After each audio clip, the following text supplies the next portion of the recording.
యేసు ప్రభు కూడా నాకులాగా ఒక విప్లవకారుడు. ఆయన 12 మంది శిష్యులు ఉంటే నాకు 50 మంది శిష్యులు ఉన్నారు. ఆయనకంటే ఎక్కువ గొప్పవాడిని కదా, ఎక్కువ కాలం నేను సెటిల్మెంట్లు చేయగలిగిన. ఆయన 3.5 సంవత్సరాలు లేదని అంటున్నారు. నా కుడి చేతిలో కుంకుమ వేసి ఒక నిమ్మకాయ తీసుకొని ఇట్లా చెప్పడం మొదలుపెట్టాడు. ఒక బిషప్ను చంపడానికి 7.5 లక్షల కాంట్రాక్ట్ తీసుకున్నాను. 45 నిమిషాలు వాళ్ళ దేవతల్ని దేవుళ్ళని పిలిచిన దేవత పేరు మళ్ళీ పిలవకుండా, గొక్క తిప్పుకోకుండా వాడు దేవతను పిలుస్తూనే ఉన్నాడు. నేను వెళ్ళిపోమంటే నువ్వు ఎందుకు వెళ్ళిపోలేదని ఆ బీరు బాటిల్లా తీసుకెళ్ళి వెంటనే బీరు బాటిల్ పగలబట్టి కస 2 కోట్లు వేసాడు. చర్చిల మీద మందు దాటం, పండగలు వస్తే చర్చిల్లో పాస్టర్లని సినిమా పాటలు డాన్స్లో పెట్టడం, ఇలాగుండేది నా తీరంతా.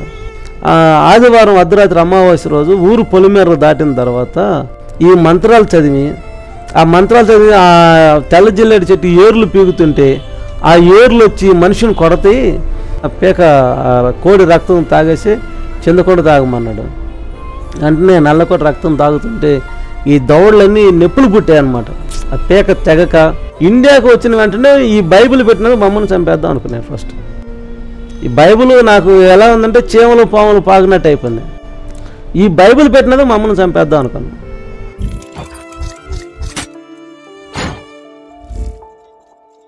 ప్రియమైన దేవుని ప్రజలారా, మల్లెల రాజుగా ఉన్న నేను మనుషుల్ని ఎలా చంపాలి, ఎలా స్లో పాయించి చంపాలి, ఎలాగ విప్లవకారులతో ఉన్నాను, ఎలాగ నక్సలిజం వైపు ఆకర్షితులయ్యాను, ఎలాగ మాంత్రిక శక్తుల దగ్గరికి వెళ్ళాను, ఎలాగ దెయ్యపు శక్తులు నాలోకి రావాలని, ఎలా దెయ్యాలను పిలిచాను, డబ్బు కోసం, తాగటం కోసం ఎక్కడెక్కడ ల్యాండ్లో కబ్జాలు చేసిన, ఏం చేసిన, ఎంతమందిని నేను చంపాను, లేకపోతే పొడిచాను, కొట్టాను విషయాలు ఈ వీడియోలో, పూర్తి వీడియోలో మీకు ఉంటుంది.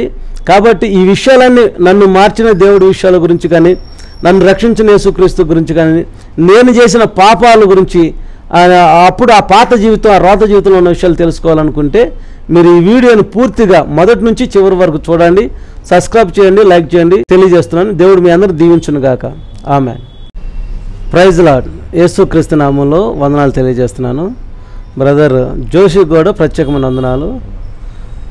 దేవుని కృపను బట్టి మీరు మాకు గుంటూరు వచ్చినందుకు చాలా వందనాలు.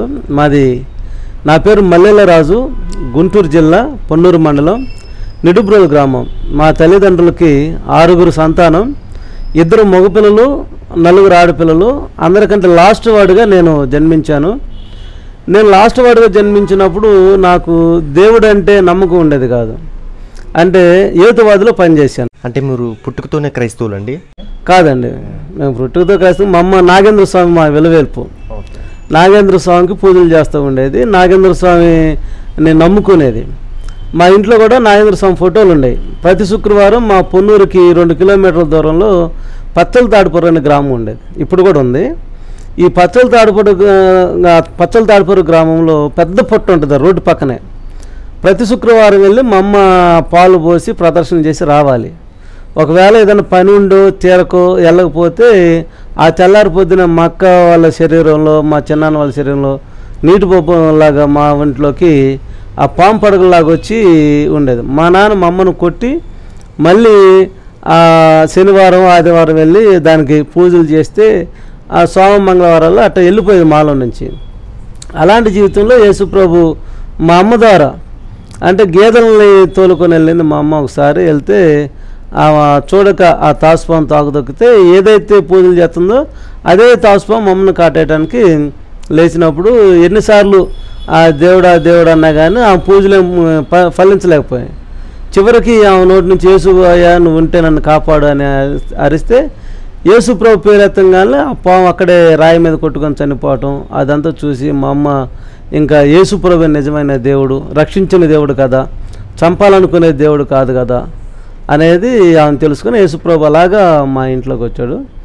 నేను వచ్చిన తర్వాత ఏంటంటే నాకు దేవుడు అంటే నమ్మకం ఉండేది కాదు. ఎందుకంటే నేను మొదటి నుంచి ఉద్యమాల్లో ఉండటం, హేతువాదిలో పనిచేయటం. అంటే దేవుడు లేడు, ఒకవేళ ఉంటే కనపడమను, సృష్టి దానంతట తాను తిరుగుతుంది, భూమి దానంతట తానే ఉంటుంది తప్ప దేవుడు దీన్ని నడిపిస్తాడని, మనుషుల్ని కలుగు చేసిన దేవుడని అనేవి ఉండేది కాదు. నాకు అప్పుడు కూడా ఏంటంటే చార్లెస్ డార్విన్ సిద్ధాంతంలో ఉండేవాడిని. మానవుడు ఎలాగా కోతులు ఉండి కాలం కొంచెం గడిచిందాక ఇలా స్ట్రైట్గా అయిపోడనే ఉద్దేశంతో ఉండేవాడు నేను. అలాంటి నా పరిస్థితుల్లో నా తల్లి కన్నీటి ప్రార్థన. అంటే నేను నా పేరు మల్లెల రాజుగా ఉన్నప్పుడు పొన్నూరు పోలీసు వాళ్ళు నన్ను అలియాస్ కత్తుల రాజు అని బిరుదిచ్చేవాళ్ళు. కత్తుల రాజు ఎందుకని ఆ పేరు పెట్టవలసి వచ్చిందండి? నా దగ్గర ఒక కత్తులకి స్పెషల్గా ఉంటుంది అనమాట. అంటే ఎవడన్నా మనిషి పొడిచినప్పుడు కత్తితో పొడిస్తే నొప్పి పుట్టిద్ది. జనరల్గా ఎవరికైనా ఇప్పుడు ఏ కత్తితో పొడిచినా కానీ నొప్పి పుట్టిద్ది. నా దగ్గర ఉన్న కత్తులకి ఏంటంటే నొప్పి తెలియదు. నొప్పి తెలియకుండా ఉండేదాన్ని స్పెషల్గా తయారు చేసుకున్నాను నేను. ఆ కత్తులు మీరే చేశారండి? నేనే చేసేవాడిని. అంటే కొన్ని కెమికల్స్ కలుపుకునేవాడిని. ఇప్పుడు థర్మామీటర్లో ఇప్పుడంటే ఎలక్ట్రికల్ థర్మామీటర్లు వచ్చినాయి. అప్పుడు థర్మామీటర్లు ఏంటంటే 4 కింద పెడితే చిన్న పాదరసం అని ఒక డ్రాప్ ఉండేది. ఒక 200 థర్మామీటర్లో ఆ పాదరసాన్ని తీసేవాడిని. ఒక స్టీల్ గిన్నెలో వేసి క్లోరోఫామ్ లాంటి మత్తు పదార్థాలు రెడ్డి ల్యాబ్స్ నుంచి తెలిసిన వాళ్ళు ఉండేవాళ్ళు. అప్పుడు కొన్ని కెమికల్స్ కలిపించి ఆ ఐరన్ ముక్కల్ని ఒకసారి కొలుములో కాల్పించి నల్లకొట్టిన తర్వాత వాటిని కత్తుల్లా తయారు చేయించేవాడిని. ఈ కెమికల్స్లో నానబెట్టినప్పుడు ఈ పాదరసం ఏం కలిపి చేసుకునేవాడిని కదా. వీటి వల్ల ఏంటంటే పొడిచినప్పుడు మనిషికి ఆ శరీరం మొద్దు బారిపోయేది. కొన్ని ఆకుపసరు లాంటి వల్ల మొద్దు బారిపోయేది, నొప్పి తెలిసేది కాదు. తర్వాత నేను రెప్పపాట్లో పొడిచేవాడిని. నా స్టైల్ 2 సార్లు పొడవటం. ఒకసారి కత్తి ఓపెన్ చేశానంటే 2 సార్లు పొడవాల్సిందే. ఆ పొడిచే క్రమంలో ఈ పక్కటెముకలు తగిలినా ఎన్నెముక తగిలినా అంటే ఎముకలకు కూడా మెత్తగా కోసుకునేలాగా తయారు చేసి ఉన్నాను. ఇంతవరకు ఎవరినన్నా మీరు అలా చేశారండి? చేశాను నేను. నా పేరు కత్తుల రాజు వచ్చిందంటేనే నా జీవితం అంటే సెటిల్మెంట్లు చేసుకునే జీవితం. సెటిల్మెంట్లు అంటే ఏ రీతిగా అండి? ల్యాండ్లు కబ్జాలు చేశాను. హైదరాబాదు, వైజాగ్, బెంగళూరు 100 కోట్ల ల్యాండ్లోకి నన్ను డిస్ప్యూట్ ల్యాండ్లోకి తీసుకునే వాళ్ళు ఉన్నారు. అక్కడ తగాదాలు, అక్కడ గొడవలు, అక్కడ కబ్జాలు చేయటం. ఎవడైతే నన్ను తీసుకెళ్ళాడో వాడి పక్షాన నేను యుద్ధం చేయటం, ఇలాంటివి చేసి వాటి మీద అంటే నాకు ఒక ఆలోచన ఉండేది. నేను బ్రతకాలి, ఎదుటివాడిని చంపైనా బ్రతకాలి. నేను బ్రతకడం కోసం ఎదుటివాడి మీద ఏం చేశాను బ్రతకగలుగుతాను ఒక నమ్మకం ఉండేది నాకు. అలాగే నేను తాగుడికి అలవాటు పడ్డాను, ఇతర మత్తు పదార్థాలకు అలవాటు పడి కాకిలాగా కలకాలం కంటే హంసలాగా 6 నెలలు బ్రతికితే చాలు, 6 నెలలు అయినా కానీ తాగి తిరిగి చక్కగా ఎంజాయ్ చేద్దాం అనే ఉద్దేశంతో ఎప్పుడూ నా దగ్గర ఉన్న ఆయుధాలే, కత్తులు కానీ ఆన్లైన్ సెషన్ తుపాకు కూడా ఉంది నా దగ్గర. 6 రౌండ్ తుపాకు ఉండేది, బాంబులు ఉండే, కొన్ని సైనైడ్ లాంటి కొన్ని పదార్థాలు కూడా ఉండే నా దగ్గర. బాంబులు మీ దగ్గరే ఉండి ఉండే? మీరే చేసేవారా? కాదు, తెప్పించేవాడిని నేను. బాంబులు నేను తెప్పించేవాడిని. అవి ఏ విధంగా మనిషిగా హాని చేసే విధంగా మేము ఎలా సేఫ్ సైడ్ చేయాలో, అంటే ఎంత దూరం నుండి వాడి మీద అటాక్ చేయాలనేది కూడా ఉండేది. నాకు కూల్ డ్రింక్ షాప్ కూడా ఉండేది ఆ రోజుల్లో. ఈ కూల్ డ్రింక్ షాపుల్లో కూడా నేను కొన్ని గొడవల్లో స్పెషల్గా సోడాలు నేనే పట్టేవాడిని. ఎలా పట్టేవాడిని అంటే గుండు సూదులు, చేసా పెంకులు, రసం ముక్కలు ఉంటాయి కదా, చిన్న చిన్న ముక్కలు వేసి ఆ సోడాలు ఒక మోతాదులో పోసి గ్యాస్ పెట్టేసేవాడిని. ఈ గ్యాస్ పెట్టినప్పుడు తగాదాల్లోకి వచ్చినప్పుడు ఆ ఇసురు కొడితే ఎంతమంది ఒక 100 మంది ఉన్నా కానీ ఆ రజన వెళ్ళిపోయి సోడా పగిలిపోయి రజన వెళ్ళిపోయి గుచ్చుకునేటట్టు ప్లాన్ చేసేవాడిని. అంటే కొన్ని ఆయుధాలు తయారు చేసుకునే విషయంలో ప్రొఫెషనల్గా ఆలోచన చేసేవాడిని. ఎందుకంటే టాలెంట్ ఉంటే కదా మన దగ్గరకు వచ్చేది, టాలెంట్ ఉంటే కదా మనల్ని పిలిచేది అన్న ఉద్దేశంతో ఉండేది. అప్పుడు ఎవడు డబ్బులు ఇస్తే వాడినే కొట్టమంటే కొట్టాం, డబ్బులు ఇస్తే మందు బాటిల్ పెడితే పొడవమంటే పొడిచాం, కాంట్రాక్ట్ ఇస్తే ఎవరినైనా వెళ్ళేటప్పుడు కారుతో గుద్దీయటం, లేకపోతే వెళ్ళేవాడిని బైకుల మీద వెళ్ళి కొట్టేయటం. కొన్ని కేసులు కూడా కొంతమంది కూడా తెలియకుండా పోలీసు వాళ్ళు కూడా ఎవడు చేసేట్టు తెలియదు. అంటే న్యాచురల్గా యాక్సిడెంట్ జరిగిందా, లేకపోతే వెళ్ళేటప్పుడు వెహికల్లో వెళ్తుంటే పొరపాటున ఏదో కారు లేకపోతే లారీ తగిలి పడిపోయాడు అనేటట్టు చేసేవాళ్ళం. అంటే పోలీసులు కూడా ఆధారం లేకుండా మీరు చేసేవాళ్ళం. అంత అంటే మూర్ఖంగా ఉండేవాళ్ళం. అప్పుడు ఏంటంటే ఈ దేవుడు అంటే తెలియదు, దేవుడు అంటే నమ్మకాలు లేవు, దేవుడు లేడు అనుకునే రోజులు అనమాట. అందుకనే ఉద్యమాల్లో ఉండేవాళ్ళం. విప్లవ ఉద్యమాల్లో, దళిత ఉద్యమాల్లో ఎక్కడ అన్యాయం జరిగినా కానీ, ఎక్కడ లేకపోతే బాధితులు ఎక్కడైతే ఉంటారో అక్కడికి వెళ్ళి పోరాటాలు చేసే విషయంలో, అన్యాయం జరిగిన తర్వాత ఎంత పెద్దోడైనా ఎంత గొప్పోడైనా ఎదిరించి వాడి మెడలు వంచి బాధితుడి పక్షాన న్యాయం చేసే విషయంలో ఫైట్ చేసిన రోజులు చాలా ఉన్నాయి. అలాగానే నేను గద్రన్నతో పాటు పరిచయాలు అవటాలు, విప్లవకారుడు గద్రన్నతో పాటు గద్రన్నకి ఎలా ఉండేదంటే గద్రన్న చూస్తే కొట్టేవాడిని ఉన్నాను, గద్రన్న వైపు మాటను పోతే కొట్టేవాడిని. అలాగే ఒకసారి కేంద్ర కమిటీ సభ్యుడు మావోయిస్టు లీడర్ కూడా కొట్టాను నేను. గద్రన్న ఒకసారి ఆయన మీద 2003లో పద్దాకల ఎలిగేషన్ పెడుతుంటే ఒకసారి నేను గద్రన్న కొంతమంది ఒక 2-3 కలిసి వెళ్ళాం ఆయన తీసుకొని వద్దామని. అతను ఎక్కరా కారు అంటే ఎక్కకపోతుంటే 3-4 సార్లు గద్రన్న చెప్పాడు. ఎక్కకపోతున్న నాకే చూశాడు. చూసిన వెంటనే అంటే ఆయన చూపుల్లోనే నేను అవతల కొట్టి ఎత్తులో అనేసాను అనమాట. అంత షార్ప్గా పనిచేసేవాడిని. కొట్లాట అంటే అంత షార్ప్గా ఉండేది. రెప్పపాటులో తప్పించుకోవటంలో అలాగే ఉండేది. కేసుల నుంచి తర్వాత ఎన్నో కేసులు. పొన్నూరు కోర్టులో అయితే నా మీద దాదాపు చాలా కేసులు ఉన్నాయి. ఒకరోజు నేను కోర్టుకు వెళ్తే ఉదయం 10:30 నుంచి సాయంత్రం 5 గంటల వరకు నా కేసులు వాదించిన రోజులు కూడా ఉన్నాయి. 5 కేసులు 6 కేసులు ఒక రోజు అంతా. అంటే ఒక్కో రోజు బెంచ్ మీదకి 5 కేసులు 6 కేసులు వచ్చాయి. అన్ని కేసులు ఉన్నాయి. అప్పుడు వారంలో నేను 4-5 రోజులు 6 రోజులు కూడా జైల్లో ఉన్న రోజులు ఉన్నాయి. అంటే నాకు జైలు అప్పుడు బ్యాచులర్ రూమ్ లాగా ఉండేది. జైలు జీవితం అంటే బయట కంటే కూడా జైలే ఎక్కువ లగ్జరీ ఉండేది అనమాట. అన్నీ వచ్చాయి, తాగటానికి, తినటానికి, సిగరెట్లకి ఇవన్నీ కూడా వచ్చాయి. నేను తాగటం కూడా విపరీతమైన తాగుడు తాగేవాడిని. కళ్ళు కొండ తెప్పించుకొని అందులో బ్యాక్ పేపరు పోసి ఒకప్పుడు 100 రూపాయలు ఇస్తే ఏంటంటే 150 క్రేన్ కొట్టుకాలు వచ్చాయి. ఒక బండిల్ ఉండేది, 200 ఇచ్చి ఆ బండిల్స్ 2 తెప్పించేవాడిని. ఈ బండిల్ తెప్పించి మొత్తం క్రేన్ కొట్టుకాలు పాన్ పరాకులు దానిలో కలిపేసేవాడిని. కలిపేసి నేను తాగే సిగరెట్ ట్యాష్ కూడా దానిలో వేసుకొని కళ్ళులో కలిపి మందు, క్రేన్ కొట్టుకాలు, సిగరెట్ ట్యాష్ మొత్తం కలిపి అప్పుడు కలుపుకొని తాగేవాళ్ళం. అంత తాగితే కనుక నాకు ఎక్కేది కాదు. తాగి నాకేంటంటే షివరింగ్ వచ్చి నరాలు కూడా వీక్నెస్ అయిపోయి అంటే ఇంకా అలాగా చనిపోయే పరిస్థితి అనమాట. తాగుడు లేకపోతే ఉండలేము. తాగటానికి ఉంటేనే కొద్దిగా కత్తి పట్టుకోవాలన్నా పొద్దున్నే లేచి పరకట్టు మీద తాగి ఉంటేనే కొద్దిగా నరాలు కొద్దిగా గట్టిగా ఉండే పరిస్థితులు ఉండేది.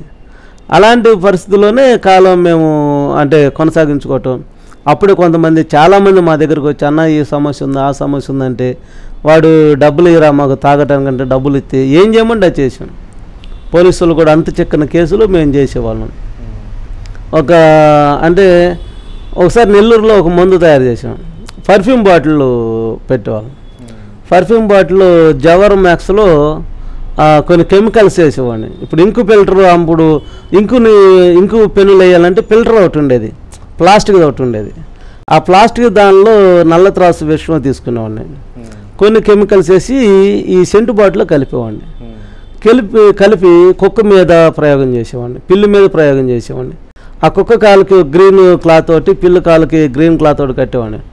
అంటే కుక్క ఈ స్ప్రే చేసినప్పుడు ఎన్ని రోజులు చనిపోతుంది, పిల్లి ఎన్ని రోజులు చనిపోతుంది, మనిషి ఎన్ని రోజులు చంపవచ్చు. అంటే స్లో పాయిజన్ ఇచ్చి మనిషిని ఈ హ్యాండ్స్ మీద కానీ ఇక్కడ కానీ సార్ ఈ సెంట్ ఎలా ఉంటుంది చూడండి అన్నట్టు కొట్టినప్పుడు మార్కెటింగ్ పిల్లలతో ప్రయోగించినప్పుడు మరి అది మనుషుల మీద ప్రయోగించారండి?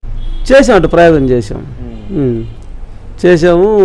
అంటే అప్పుడు డబ్బు కోసం ఏం చేసినా, తాగడానికి డబ్బు కావాలి, తిరగడానికి డబ్బు కావాలి, లగ్జరీ కావాలి, దానికోసం ఏం చేయాలనేది బ్రెయిన్ అంతా అటే పెట్టి వాడేవాళ్ళం. మనుషుల్ని ఎలా చంపాలి, ఎవడన్నా ఈ వ్యక్తిని లేకుండా చేయాలి అని మా దగ్గరకు వస్తే ఆ ప్రయోగాలు కూడా చేసేవాళ్ళం డబ్బు కోసం. తర్వాత ఈ ఉద్యమాల్లో ఉన్నప్పుడు కానీ లేకపోతే నక్సలిజం వైపు ఆకర్షితులైనప్పుడు. అంటే మీరు కుక్క మీద, జంతువుల మీద ప్రయోగించారని చెప్పారు కదా, అది సక్సెస్ అయిందండి? సక్సెస్ అయినాయి. దాన్ని తర్వాత కొంతమంది మీద కూడా ప్రయోగాలు చేసిన రోజులు ఉన్నాయి, అవి కూడా సక్సెస్ అయినాయి. అలాగా అంటే అప్పుడున్న పరిస్థితిలో ఉండేది అలాగా, యేసు ప్రభుని నమ్మని పరిస్థితిలో. అయితే మా అమ్మ ఆమెకున్న నిరీక్షణ ఏంటంటే, మా అమ్మ మా అక్క వాళ్ళకున్న నిరీక్షణ ఏంటంటే, మీరు చేస్తున్నట్టు మీ కుటుంబానికి తెలుసండి? గొడవలు పడతాయని తెలుసు. అంటే ఇంత డీప్గా ప్రయోగాలు చేస్తాను తెలియదు, కానీ ఎప్పుడు కేసుల్లో ఉంటా. అంటే మా అమ్మ నేను బయటకు వెళ్తే మా అక్క వాళ్ళు కానీ మా అమ్మలు కానీ ఇవి వస్తాడు కంటితో చూసేదాకా నేను బ్రతుకున్న సంగతి వాళ్ళు తెలిసేది కాదు. అంత పరిస్థితుల్లో ఉండేవాడు. నన్ను చూస్తే మా అమ్మాయ ఈరోజు దేవుడు మా అబ్బాయిని బ్రతికించాడు, ఈరోజు మా తమ్ముడు బ్రతికించారు అని అనుకునేవాళ్ళు మా అక్క వాళ్ళు. నేను ఒకసారి ఇంట్లోంచి బయటకు వెళ్తే 10 రోజులకో 15 రోజులకో నెల రోజులకో వచ్చేవాడిని ఇంటికి. ఆ ఊర్లో పోలీసు వాళ్ళు కేసుల్లో తప్పించుకోవడం. అంటే ఇంట్లో కూడా కొన్నిసార్లు తెలియని రోజులు ఉండే, జైల్లో నన్ను పడైతే ఇంటికి వచ్చి చెప్పేవాళ్ళు కాదు. బెయిల్ కోసం కొంతమంది ఎప్పుడు తిరుగుతూనే ఉండేవాళ్ళు. మల్లెల రాజు బెయిల్ కోసం కొంతమంది ఇక అదే పని మీద బైకులు పెట్టుకొని నా కేసు పడి లోనికి వెళ్ళంగానే ఇక ఊర్లు మా పొన్నూరు మండలంలో తిరగని ఊరు లేదు, మా పొన్నూరు మండలాల్లో నా కోసం బెయిల్ పెట్టని గ్రామం లేదు. అంటే ఈరోజు ఒక కేసు చేస్తే మళ్ళీ ఒక ఇద్దరు బెయిల్ కావాలి, ఆ ఊర్లో ఒక ఇద్దరు, ఆ ఊర్లో ఆ కేసులో ఒక నలుగురు, ఇలాగనమాట. మండలం మొత్తం నాకు బెయిల్ ఇచ్చిన సందర్భాలు ఉన్నాయి. కేసులు కూడా అలాగే ఉండేవి. అప్పుడు అన్ని కేసులు ఉన్నాయి నా మీద. అంత ఘోరంగా నేను చేశాను. అంటే మీరు ఇంతమందిని చంపుకుంటూ వస్తున్నారు కదా అనేక విధాలుగా, అప్పుడు మీకు ఏ స్పందన అనిపించలేదండి?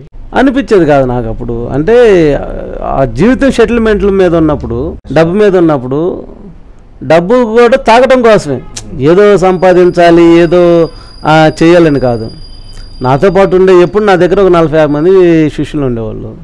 వీళ్ళందరూ కూడా ఏంటంటే మాకున్న ఆలోచన ఆ రోజుల్లో తాగటమే, తినటం తాగటం, తిని తాగటం కోసం మనం ఏమైనా చేయాలి. దానికోసం ఎవడు కాంట్రాక్ట్ ఇస్తే వాళ్ళ దగ్గరికి వెళ్ళటం, ఎవడు సెటిల్మెంట్లు పిలితే వాళ్ళ దగ్గరికి వెళ్ళటం, మనల్ని చూసి భయపడరు, ఎందుకు భయపెట్టలేము మనం జనాలనే దాని మీద మేము పనిచేసేవాళ్ళం ఎక్కువగా.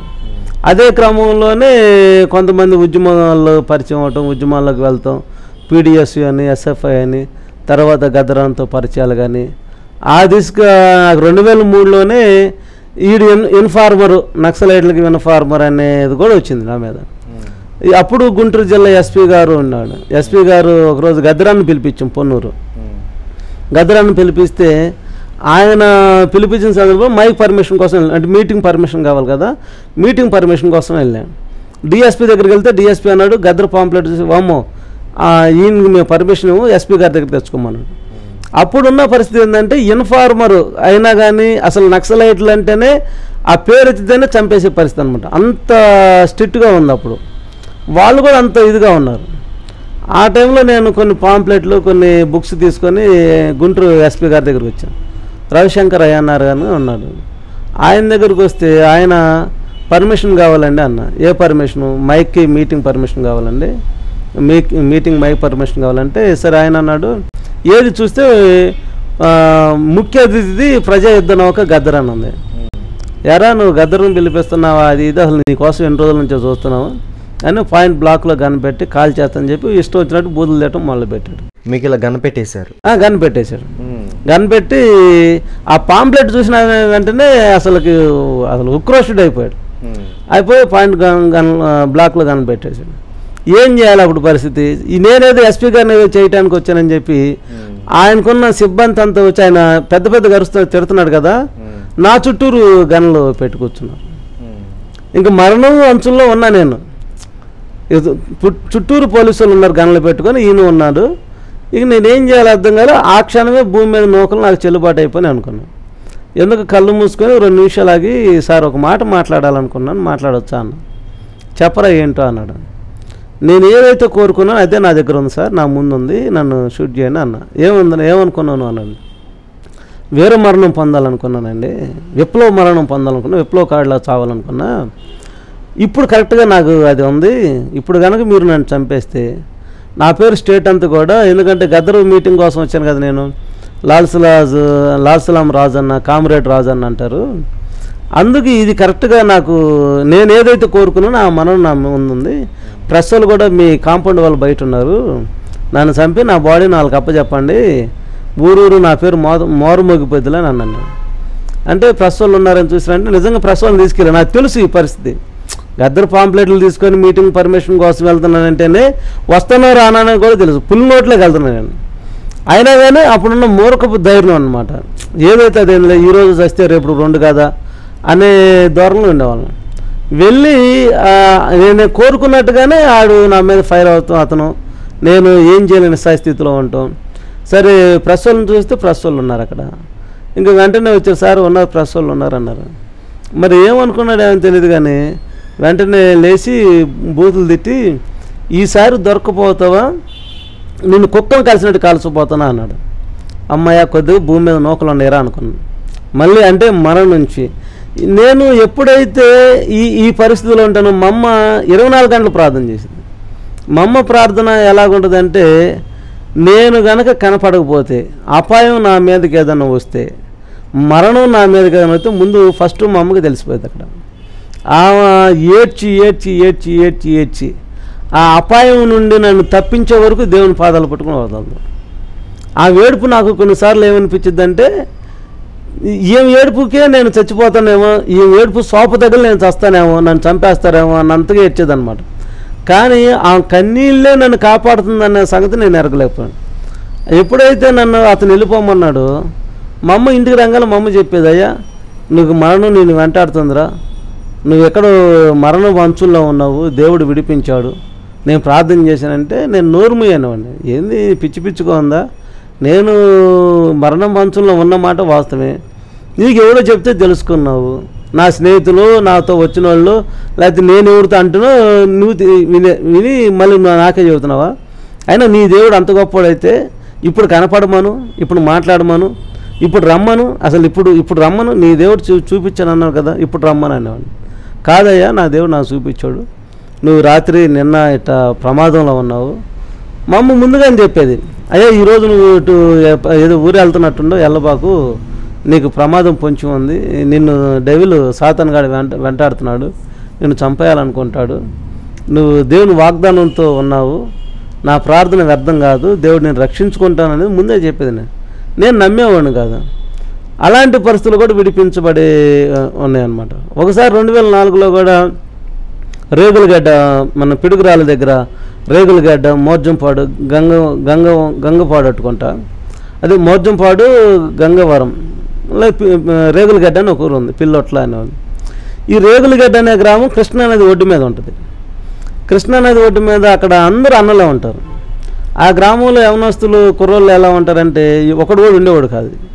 ఉన్న కొద్ది మంది కుర్రోళ్ళు ఈ వీపులు పగిలిపోయి ఉంటాయి అక్కడక్కడ. వాళ్ళు సొక్కాలు లేపి చూస్తే వాతలు తేలి ఉంటాయి యూత్ది, గుంటూరు జిల్లాలోనే కృష్ణానది ఒడ్డు మీద. నేను షాక్ అయిపోయా, ఇదేంట్రా అని అంటే, ఏముందండి పోలీసు వాళ్ళు వస్తారు, అన్నలు ఏం చెప్పారా ఎక్కడికి వెళ్ళారని చెప్పి కొడతారు, వీళ్ళు వెళ్ళిపోతారు, అన్నలు వచ్చి వాళ్ళకేం చెప్పారని వాళ్ళు కొడతారు, అందుకే యూత్ ఎవరు లేరండి అనేవాళ్ళు.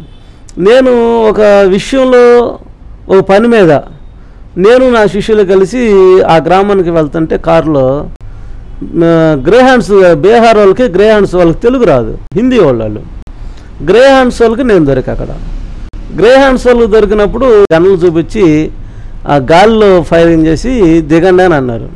వామ్మ ఇళ్ళేంద్రా బాబు వీళ్ళకి దొరికాం మనం అని చెప్పి కారు దిగాం. చేతులు పైకి ఎత్తండి అన్నారు, చేతులు పైకి ఎత్తాం. దగ్గరగా ఒక్కోడు వచ్చాడు, మా 2 చేతులు వెనక్కి ఇరిచేసాడు, మా కారు మొత్తం సోదా చేశారు. నా దగ్గర ఎప్పుడు వెపన్ లేకుండా నేను బయటకు వెళ్ళను. వెపన్స్ ఎందుకు ఆ రోజు విజయవాడ పిడుగురాల లాడ్జ్లో పెట్టి వెళ్ళాం. పెడితే నా 6 సెన్స్ ఎందుకు ఇవన్నీ ఇక్కడ వదిలేయి ఇవన్నీ ఇక్కడ వదిలేయంటే, సరే ఆ పిడుగురాల గ్రామంలో పెట్టి వెళ్ళిపోయాం అనమాట. ఆ లాడ్జ్లో వెళ్ళిపోయిన తర్వాత అక్కడికి వెళ్తే పోలీసులు దొరికాం. వాళ్ళు తీసుకెళ్ళి డ్రాయర్ మీద ప్యాంటు షర్ట్ తీసి డ్రాయర్ మీద పెట్టి 3 రోజులు దాదాపు ఒక 25 మంది పోలీసు వాళ్ళు రౌండప్ చేసి గన్నులు పెట్టి కూర్చున్నారు. మాకే హిందీ రాదు, వాడికే తెలుగు రాదు. మేము ఏం చెప్పాలన్నా వాడేదో అడుగుతున్నాని చెప్పి వాడు తుపాకి మడం తీసి కొట్టబోతాడు, లేదంటే షూట్ చేస్తానంటాడు. 1కి వెళ్ళాలన్నా 2కి వెళ్ళాలన్నా వాళ్ళ ముందే చేయాలి, పక్కకి వెళ్ళటానికి లేదు. ఎవడు కాపాడేవాడు లేడు, ఎవడొచ్చి మా వాడు అని చెప్పేవాడు లేడు, మమ్మల్ని సపోర్ట్ చేసేవాడు లేడు. అంటే మీరు అప్పుడు ఎందుకు వెళ్తున్నారు అన్నట్టు? అక్కడ ఒక పని ఉండి ఒక విషయం మీద వెళ్ళాం, ఒక టార్గెట్ చేయడానికి వెళ్ళాం. వాస్తవం చెప్పాలంటే ఒక ఎలక్షన్లో టీడీపీ తరఫున ఒక వ్యక్తికి, అక్కడ ఉన్న ఎమ్మెల్యేకి అప్పుడున్నప్పుడు ఒకరిని టార్గెట్ చేయాలి, టార్గెట్ చేయడానికి వెళ్ళాం ఆ ఏరియాకి. వెళ్ళినప్పుడు నాతో ఉన్న శిష్యులందరూ కూడా కాళ్ళ మీద పడి ఏడుతున్నారు, పోలీసుల కాళ్ళ మీద పడి, ఏడబాకంటారు ఎందుకురా, భూమి మీద నౌకలు చెల్లుబాటు అయిపోయినాయి మనకి, ఈ రోజుతో లేదు. మాకున్న పరిస్థితి ఏంటంటే క్షణం ఆ క్షణమేక ఒక నిమిషం గడిచిందంటే ఇంకా అమ్మాయి ఓకే ఈ నిమిషం మనం బతకనిచ్చారా అనుకున్నాను. అప్పుడు 3 రోజులు వాళ్ళు తుపాకీలు మధ్య మేము ఉన్నాం. 3 రోజులు బయట పరిస్థితి ఏంటంటే పొన్నూరు గుంటూరు ఏరియాలో పోలీసు వాళ్ళు నా కోసం దేవులాడుతున్నారు, ఈయన ఎలాగైనా ఇన్ఫార్మర్గా మార్చుకోవాలి, ఎన్కౌంటర్ చేయాలని. నా శత్రువులు నేను ఎవరినైతే గొడవ పడ్డానో అంతకుముందు నేను ఎవరినైతే ఇచ్చేసానో చంపానో వాళ్ళు ఒక టీం అయితే తిరుగుతున్నారు. ఈ 2004 ఎలక్షన్లో ఏది ఏమైనా కానీ వీళ్ళు ఎత్తేయాలని. నా శత్రువులో పక్క పోలీసులో పక్క 2 టీములు నా కోసం తిరుగుతున్నాయి. ఈ ఈ ఈ టైంలో నా పేరు నేను తెలియని వాళ్ళ మధ్య నేను బంధించబడ్డా. అది చూడండి దేవుని ప్లాన్ ఎలాగుంటుందంటే, ఒకవేళ వాళ్ళకి తెలిస్తే మీకు వెనకడు చేసి అనుకోండి. అప్పుడు నా మీద సత్యనారాయణ ఒక ఎస్ఐని అపాయింట్ చేశారు. సత్యనారాయణ ఒక ఎస్ఐ పొన్నూరులో నా కదలికల మీద నేను ఎక్కడికి వెళ్తున్నాను, ఏం చేస్తున్నాను, ఎవరితో మాట్లాడుతాను, సీరియస్గా వర్క్ చేస్తున్నారు, ఇంటెలిజెన్స్ వాళ్ళు ఎంటబడుతున్నారు. లేక కొన్నిసార్లు ఫోన్లు వచ్చాయి, గ్రీన్ టైగర్స్ అని, నల్లమల్ల కోబ్రాస్ అని, అన్న ఇక్కడ మీటింగ్ ఉందా వస్తావా అని, మీరు ఒంటరిగా రావాలన్నా అని, ఇలాగ ఫోన్లు వచ్చి కొన్నిసార్లు ఫోన్లని భయపడుతూ ఉండేవాళ్ళు. ఎందుకు చంపేస్తాం మిమ్మల్ని, కాల్ చేస్తాం మిమ్మల్ని, ఇలా కొన్ని కాల్స్ వస్తాను. కానీ మేము పట్టించుకున్నాను కాదు, అంటే బ్రతుకు మీద ఎక్కువ ఆశ లేదు అప్పుడు. అప్పుడు మేము కనుక తెలిసి ఉంటే డెఫినెట్గా ఎక్కడే చెప్పేవాళ్ళు. అంటే దేవుని నాకు తర్వాత అర్థమైందంటే, నేను దేవుని తెలుసుకున్న తర్వాత ఇక్కడ ప్రమాదం ఉందని, నీ శత్రువులు అంటే నీకు భోజనం సిద్ధపరుస్తాననే మాట ఉంది కదా, అది నేను చదివినప్పుడు నాకు గుర్తొచ్చింది. నా శత్రువులు నేను పోలీసు వాళ్ళు మా ఇంట్లో దాదాపు 2 IPS ఆఫీసర్లు ఉన్నారు. ఒక ఆయన మల్లెల బాబురావు గారు ఆంధ్రప్రదేశ్లో అడిషనల్ డీజీపీగా చేసి రిటైర్డ్ అయ్యారు. మా మేనత్త కొడుకు మీ ఏలూరు వెన్నముల్లిపేటలో ఉంటారు. ఆయన కర్ణాటక డీజీపీ, అంటే బెంగళూరు రాష్ట్రం మొత్తం డీజీపీ. 2 IPS వాళ్ళని పెట్టుకొని కూడా పోలీసులు అంటే నా శత్రువులా చూసేవాడిని. అప్పుడులో పోలీసు ఉద్యోగం అనేది, అంటే నేను ఈ విప్లవ ఉద్యమాల్లో ఉన్నప్పుడు పోలీసు వాళ్ళు ఎవరిని చూసినా నాకు శత్రువులాగానే కనపడేవాడు. అందుకని నేనేం చేశానంటే, ఎప్పుడైతే ఆ పోలీసు వాళ్ళ మధ్యలో ఉన్నానో వాళ్ళు నన్ను ఎన్కౌంటర్ చేస్తారన్న సంగతి నాకు తెలుసు. ఆ రోజుతోనే నా జీవితం ముగించబడిందన్న సంగతి తెలుసు నాకు. తర్వాత నేను దేవుణ్ణి నమ్మిన తర్వాత నేను ఒకసారి ఆలోచన చేస్తే నాకు అర్థమైంది ఏంటంటే, దేవుడే నన్ను కావాలని, నా శత్రువులు ఎదుట నాకు భోజనం సిద్ధపరిచిన అన్నట్లుగా ఆ చుట్టూరు నేను, ఒకవేళ ఆ పోలీసులు కనుక ఆ రోజు లేకపోతే నేను బయటకు వచ్చేసేవాడు. నా ఊరు నుంచి బయటకు వస్తే నా కోసం శత్రువులు రెడీగా ఉన్నారు ఎక్కడ చంపాలని, పొన్నూరులో. నన్ను ఆ 3 రోజులు వాళ్ళు తిరిగి వీడు దొరకలేదనుకుని వెళ్ళిపోయారు.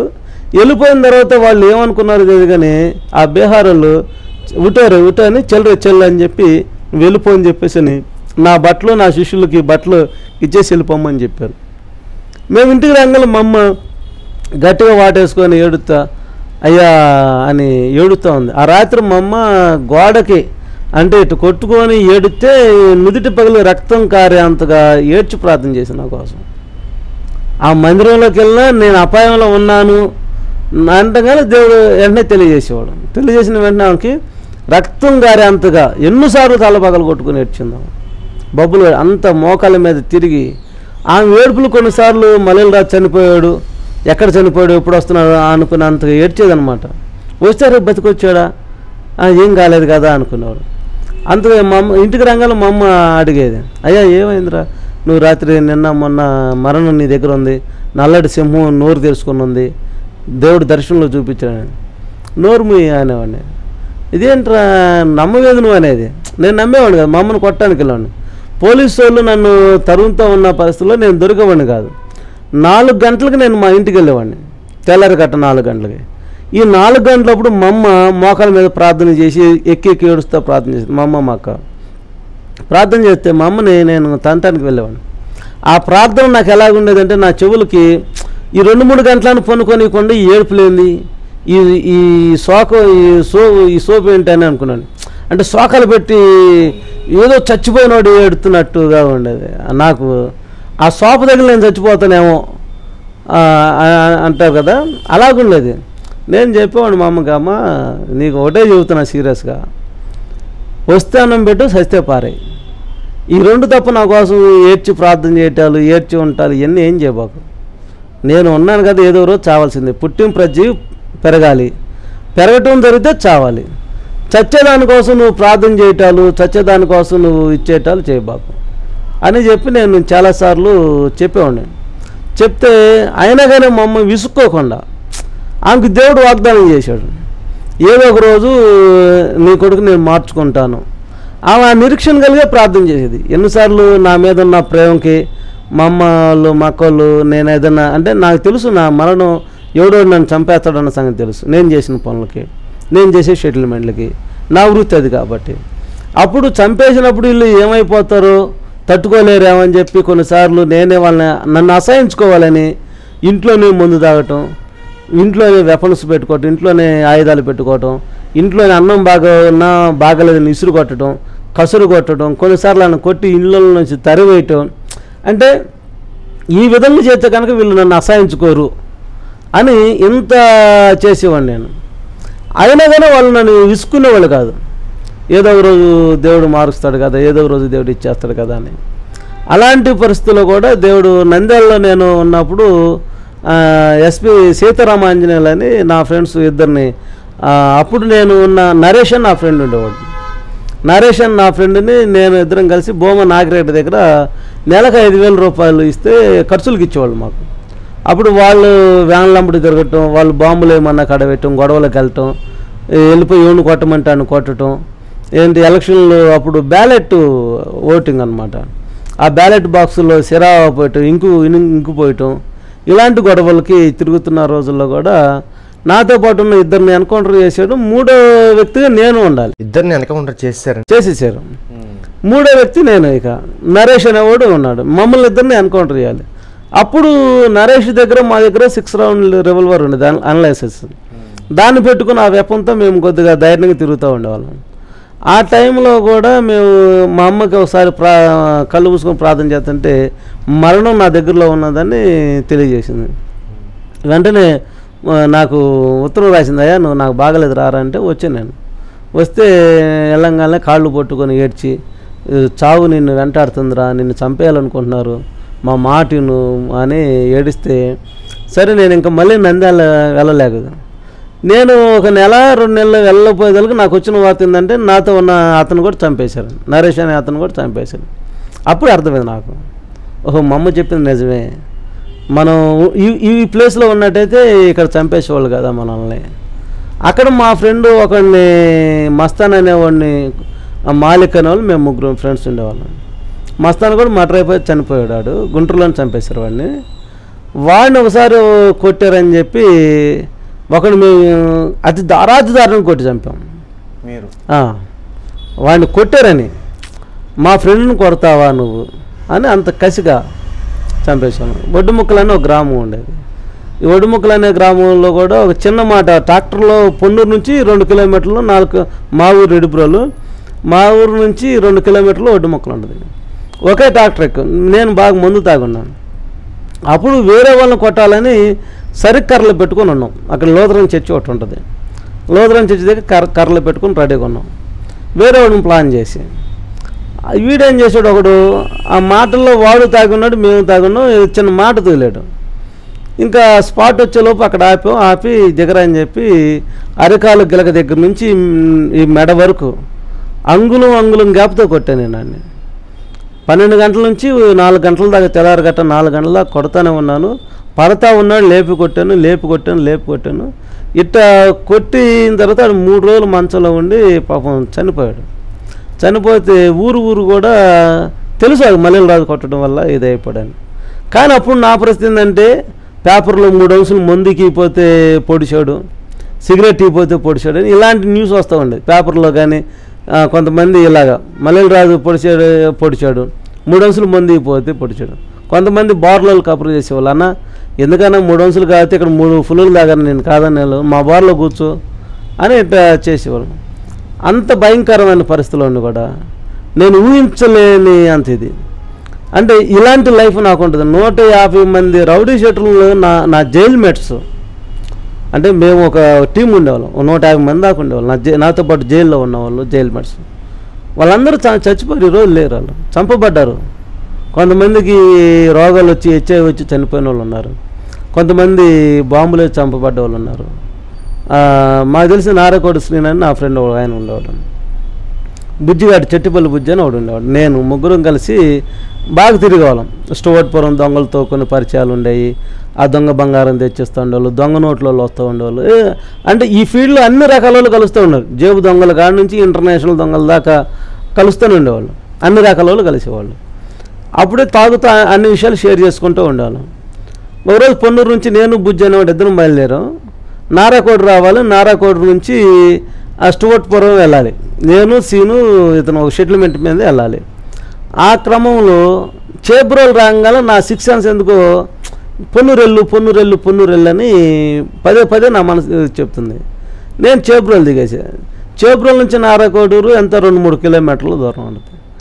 నేను పొన్నూరు వెళ్ళిపోతే వీడన్నాడు, ఎందుకు మనం వెళ్తా అజయ్ కథ వెళ్ళేది, కలిసి వెళ్దారా అన్నాడు. నేనన్నాను, కాదు లేరా, పొన్నూరులో మీకోసం వెయిట్ చేస్తాను బాపట్ల బస్ స్టాండ్లో, మీరు రండి అక్కడి నుంచి కలిసి వెళ్దామని చెప్పి నేను వెళ్ళిపోయిన తర్వాత పొన్నూరు వచ్చే లోపు నాకు పొన్నూరు దింగాలని అందిన వార్త ఏంటంటే, నేను ఏ వ్యక్తిని అయితే కలిసి ఉండాలనో ఆ వ్యక్తిని చంపేశాడు.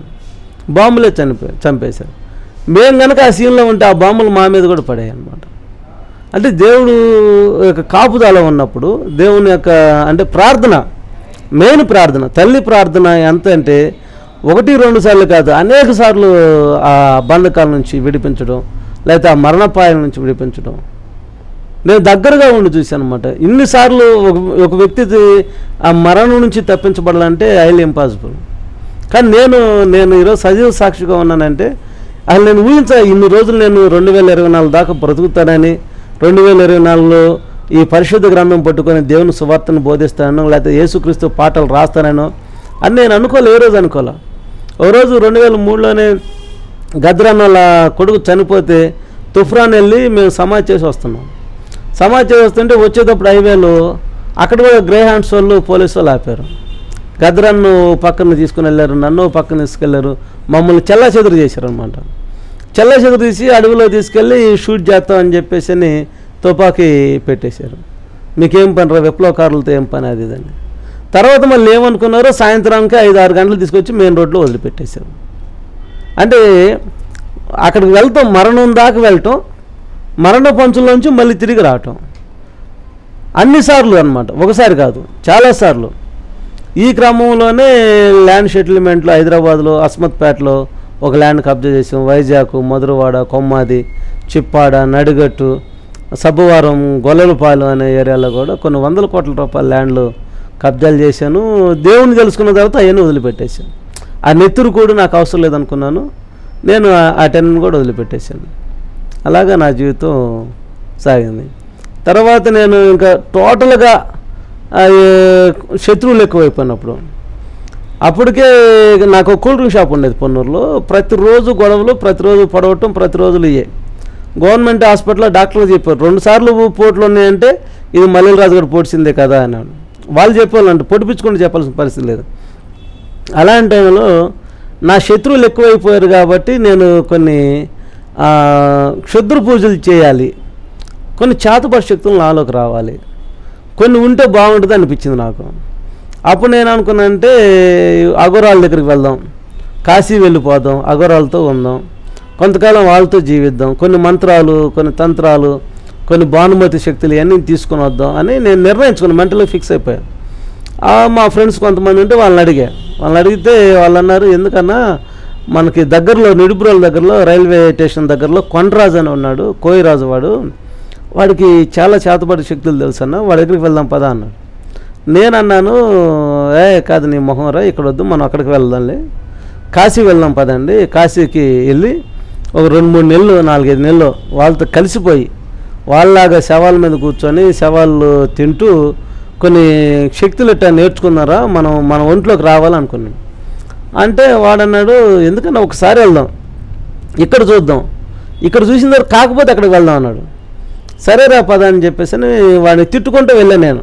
వాడి ముఖం వాడు ఏం చేస్తాను, అప్పుడు బూతులకు మాట్లాడేది, బూతులు తిట్టుకుంటే నేను వాడి దగ్గరికి వెళ్ళాను. 10 మంది శిష్యులు ఉన్నారు నాతో.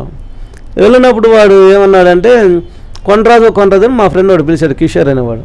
వాడు బయటకు వచ్చి అందరం చూసి నువ్వు ఒకటి లోనకు రా అన్నాడు. అప్పుడు నా పరిస్థితి ఏంది, నా నీడనే నేను నమ్ముకోలేని పరిస్థితుల్లో ఉంటే నన్ను ఒక్కడిని లోనకు రమ్మంటాడు. వీళ్ళు లోన్ ఏదో నన్ను చేయబోతున్నాడు, లేకపోతే వీళ్ళు ఎవడన్నా ప్లాన్ చేసుకున్నాడా, అయినా నా స్నేహితులు అలాంటి వాళ్ళు కాదు, లోన్ నా శత్రువు ఇలాంటి వాటిని పెట్టుకున్నాడు అనేది నాకు 100 ఆలోచనలు వచ్చినప్పుడు, సరే నేను ఒక్కడిని లోనకు రాను, వీళ్ళందరూ లోనకు రావాల్సిందే, అప్పుడు నా దగ్గర ఎప్పుడు కూడా ఎడం చేతి కింద ఒక కత్తి, కుడి చేతి కింద ఇప్పుడు 2 కత్తులు బ్యాక్లో ఉండే. ఎప్పుడు కూడా నేను ఒక్కనే రాను, వీళ్ళందరూ రావాల్సింది అన్న. కాదు నువ్వు ఒక్కడే రావాలి లోనికి అన్నాడు. నేను ఒక్కడే అయితే నేను రానయ్యా, నువ్వే బయట కూర్చొని చెప్పు. లేదు లోనికి రావాలంటే అందరూ వస్తామని చెప్పాను. కాదు నువ్వు వస్తా నన్ను తిట్టుకుంటూ వచ్చావు కదా అన్నాడు. తిట్టిన మాట వాస్తవే. అవును తిట్టాను కదా అన్న. అంటే నువ్వు నన్ను తిట్టుకుంటూ వచ్చావు, ఇదిగో నీ పక్కన ఉన్నవాడు నేను నమ్మబాక అన్నాడు. వాడు నా రైట్ హ్యాండ్కి ఉండేవాడు, వాడు మౌర్య అని. వాడిని నమ్మవద్దు అన్నాడు. అదేంట్రా ఎందుకు నమ్మవద్దు అన్న? వీడు నీ శత్రువుల దగ్గర డబ్బులు తీసుకున్నాడు, నిన్ను చంపేయడానికి వీడిని కోవట్టుగా మారిపోయాడు అని అన్నాడు. యారా అనేలోపు వాడు పరిగెత్తుతున్నాడు నన్ను వదిలిపెట్టి. వెంటనే కత్తి తీసి వాడి మీద ఇసిరైపోయా. ఆగా అన్నాడు కొండరాజు. ఏంటన్నా? ఇప్పుడు కాదు, వాడి సంగతి నేను తర్వాత చెప్తాను, నువ్వు నాతో రా లోనకి రా అన్నాడు. అప్పుడు నేను నమ్మి లోనకి వెళ్ళాడు దగ్గరికి. మేమిద్దరం ఇలాగ ఎదురెదురు కూర్చున్నాము. ఎదురెదురు కూర్చుంటే వాడు ఒంటి మీద షర్ట్ లేదు, ఎర్రటి లుంగి వాడు కట్టుకొని ఉన్నాడు. నా కుడి చేతిలో కుంకుమ వేసి ఒక నిమ్మకాయ తీసుకొని ఇటు చెప్పటం మొదలుపెట్టాడు. మా ఇద్దరు మధ్యలో ఒక నల్లటి బొమ్మ ఒకటి, రాగి ప్లేట్ ఒకటి, తల మెరిసిపోదాం రాగి ప్లేట్ ఒకటి పెట్టాడు. ఇద్దరు మధ్యలో పెట్టి నాకెళ్ళే చూస్తా వాడు 45 నిమిషాలు వాళ్ళ దేవతల్ని దేవుళ్ళని పిలవ అంటే కొత్త పేర్లతో పిలిచిన దేవత పేరు మళ్ళీ పిలవకుండా, గొక్క తిప్పుకోకుండా వాడు దేవతను పిలుస్తూనే ఉన్నాడు. టకా పిలుస్తున్నాడు. ఏంట్రా బాబు ఎట్ట పిలుస్తున్నాడు, కొత్త పేర్లు చదువుతున్నాడు, కొత్త దేవతలను పిలుస్తున్నాడు, ఏంద్రా అనుకుని నేను అడుగులు అంతే చూస్తున్న క్రమంలో ఇక కొట్లాడికెళ్ళి కోడి పుంజు ఊగిపోయినట్టు ఊగిపోతున్నాడు, కళ్ళు పెద్ద చేసి. ఏంద్రా వీడు ఏం చేయబోతున్నాడు, నాకేంటి వీడు చేతపడి శక్తులు చేసేవాడు కదా, శక్తులను నాలో పంపిస్తాడా, లేదంటే అయ్యాన్న నా మీదకి వచ్చి నన్ను పట్టుకొని ఏమన్నా చేస్తాయా, చంపేస్తాయా నన్ను? ఏదేమైనా నా దృష్టి అంతా వాడు చూపు మీద ఉంది, నా మనసు అంతా నా కత్తుల మీద ఉంది. వాడు ఏదైనా ప్రయోగం చేస్తే నేను చనిపోయేలోపు వాడిని చంపేయాలి. ఇంకా మా ఇద్దరుకున్నది ఇదే టార్గెట్. వాడు పిలిచి గట్టిగా ఆడు అన్నాడు. ఆడమన్నాడు. అట్లని ఆడమంటే అవి అడుగున్నర గాల్లో లేచి ఆ బొమ్మ డ్యాన్స్ చేస్తుంది, రాగి ప్లేట్ డ్యాన్స్ చేస్తుంది. స్పష్టంగా చూసా నేను అరడుగు గాల్లో లేచి కూర్చున్నాను. నేను అరడుగు లేచి కూర్చున్నా. అసలు నాకు అర్థం కాల, ఏంట్రా బాబు చేయబోతున్నాను. వెంటనే కత్తి మీద చేపెట్టా. టాగు అన్నాడు. ఏంటన్నా? కొండరాజు అన్నాడు. ఆ మల్లెల రాజు అన్న. నాది మేకపోతు గంభీర. అక్కడ నాకేంది రెప్ప కొట్టకుండా నేను ఆ ప్లేట్ కల్లా చూస్తున్నా. ఆ బొమ్మ వచ్చి ఆయన పేక పెట్టుకుంటుందా, ఈ ప్లేట్ వచ్చి అన్న సప్పని వచ్చి పేక కోసిద్దా. నాకేంటప్పుడు ఒక బుక్లో చదివాను ఏంటంటే, కొన్ని బుక్స్ చదివాను అప్పుడు, ఈ చేతపడి శక్తులు చేసేవాళ్ళు పేకన్న కొయ్యాలి, పుల్లన్న రాళ్ళు కొట్టాలి అనేది ఉండేది. నా దగ్గర చాలా షార్ప్ కత్తి ఉండేదిగా, పేక కోద్దామని చెప్పి వెంటనే కత్తి మీద చేయమంటే ఆగు అన్నాడు. ఏంటంటే కొండరాజు అన్నాడు. నేను మల్లెల రాజు అన్నాను. అంటే నేను నిన్నేం చేయను, నువ్వు నమ్మితే ప్రాణాలు ఇస్తావు, నువ్వు స్నేహానికి మంచోడు, నువ్వు నాలో ఉన్న శక్తి లేదు తెలియటం కోసం ఇది నేను చేసి అన్నాడు. ముందు నన్ను కూర్చోబెట్టన్నా. నేను కూర్చున్నా. ఒకవేళ నేను వీడు నా కంటికి కనపడిన కనకట్లే అని చేస్తున్నాడా, అంటే మ్యాజిక్ లాగా కనపడిన దారం ఏదైనా కట్టి వీటిని ఆడేస్తున్నా అని చెప్పి నేను వీటిని ఇట్టంటే అవి కూడా నాకు దారాలు కూడా నా చేతి తగల. ఒరే ముందు బాబు కొండరాజు వీటిని ఆపన్నా అంటే తాగిపోండి అన్నాడు. అవి కింద పడిపోయి ఆయన తీసి ముందు అక్కడ నీవు లోన్ పెట్టుకుంటే తీసి పక్కన పెట్టుకున్నాడు. ఇప్పుడు చెప్పు, నాకెళ్ళి భయపడకుండా నీ జీవితంలో జరిగినవి నేను చెప్తాను, జరిగితే జరిగినాయని చెప్పు, లేకపోతే లేదని చెప్పు. కొండరాజు ఏదో చేస్తాడని మాత్రం భయపడి చెప్పవద్దు అన్నాడు. చెప్పంలో చెప్పన్నా. వాడు కూర్చొని నా కళ్ళల్లో కళ్ళబెట్టి చూస్తుంటే నేను ఏమేం చేసాను మొత్తం చెబుతూనే ఉన్నాడు.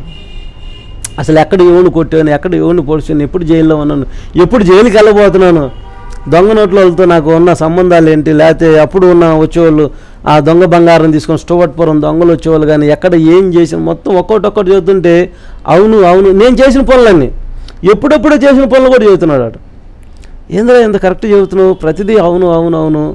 నేను కూడా ఏంటంటే మనసులో నాకు చాలా హ్యాపీ అనిపించింది. ఓహో ఇంత గొప్ప మాంత్రికుడి దగ్గర ఉన్నాను నేను, నన్ను పైపెచ్చు నమ్మితే ప్రాణం ఇస్తా అన్నాడు. అంటే నన్ను పూర్తిగా నమ్మేశాడు, నన్ను సొంత తమ్ముళ్ళగా ఫీల్ అవుతా అన్నాడు. అతను కూడా అతనుకున్న విద్యలను నాకు నేర్పిస్తాడు, నేను కూడా ఆ విద్యలను నేర్చుకోవాలి. ఇక మా ఇద్దరికి ఏంటంటే అతను విద్యాభ్యాసం చేయాలి, నాకు మంత్రాలు నాలో పంపించాలి. నేను నమ్మిన తర్వాత అవును అని అన్నాను. అన్న తర్వాత నువ్వేం చేస్తున్నావో నాకు తెలుసు, నీకేం కావాలో నాకు తెలుసు అన్నాడు. ఏం కావాలన్నా? కొన్ని దెయ్యపు శక్తులు, కొన్ని మాంత్రిక శక్తులు నీలో పంపించాలని నువ్వు వచ్చావు కదా నా దగ్గరికి అన్నాడు. అవునన్నా అన్న. అంటే నేను చేస్తాను, ఆదివారం అర్ధరాత్రి అమావాస్య రోజు మా నూరు శ్మశానం దగ్గర రా, అక్కడ నేను నీకు మంత్రం హోమం వేస్తాను, నేను కొన్ని రాసిస్తాను, అవన్నీ తీసుకొని రమ్మన్నాను నా దగ్గర. ఏం రాశాడు? నల్లకోడి ఒకటి, కోడిగుడ్లు, ఎండుమిరగాయలు, ఎంట్రుకలు, పసుపు, కుంకుమ, ఆకు, ఒక్క, ఇవన్నీ ఒక 13-14 రకాలు ఇవి రాశాడు. అవన్నీ తీసుకొని అమావాస్య రోజు రా. నేను మా గురువు, మా జీవుడు భద్రాచలం కొండల్లో అడవుల్లో ఒకడు ఉన్నాడు, మా జీవుడు అంటాం, అతను ఎక్కువ సంవత్సరాలు బతికాడు. అతన్ని నేను వెళ్ళి అతని దగ్గర సంజీవ మూలు కొట్టి ఉంటుంది, అది నీ కోసం తీసుకొని వస్తా. అది ఇక్కడ హోమం వేసి ఆ కోడిని బలిచ్చి నేను మరణ బీజాక్షరం నీ నాలుక మీద రాసి నీ తొడలో వశీకరణ చేస్తా. ఎప్పుడైతే నీ తొడలో అది పెట్టి వశీకరణ చేస్తానో ఇక అప్పుడు ఎవడన్నా కానీ నీ దగ్గరకు వచ్చి నిన్ను ఏదన్నా చెయ్యాలన్నా, నిన్ను పొడవాలన్నా, నిన్ను చంపాలన్నా, నువ్వు వాడికెళ్ళి చూసినా వాడు నీకెళ్ళి చూసినా నమస్తే అన్న అని చెప్పి వాడు నీకు దండం పెట్టి వెళ్ళిపోతాడు తప్ప నిన్ను ఎవడు అంటుకోలేడన్నా.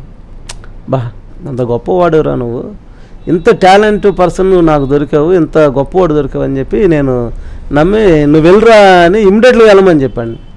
గురుదక్షిణ కింద అని చెప్పి 10,116 ఇచ్చేసేవాడికి. నేను ఇచ్చేసిన తర్వాత మళ్ళీ నాకు ఒక డౌట్ వచ్చింది, మరి నువ్వు ఇప్పుడు వెళ్తున్నావు కదా, ఒకవేళ వెళ్ళి వచ్చేలోపు నన్ను ఎవడని చంపితే అని అన్నాను.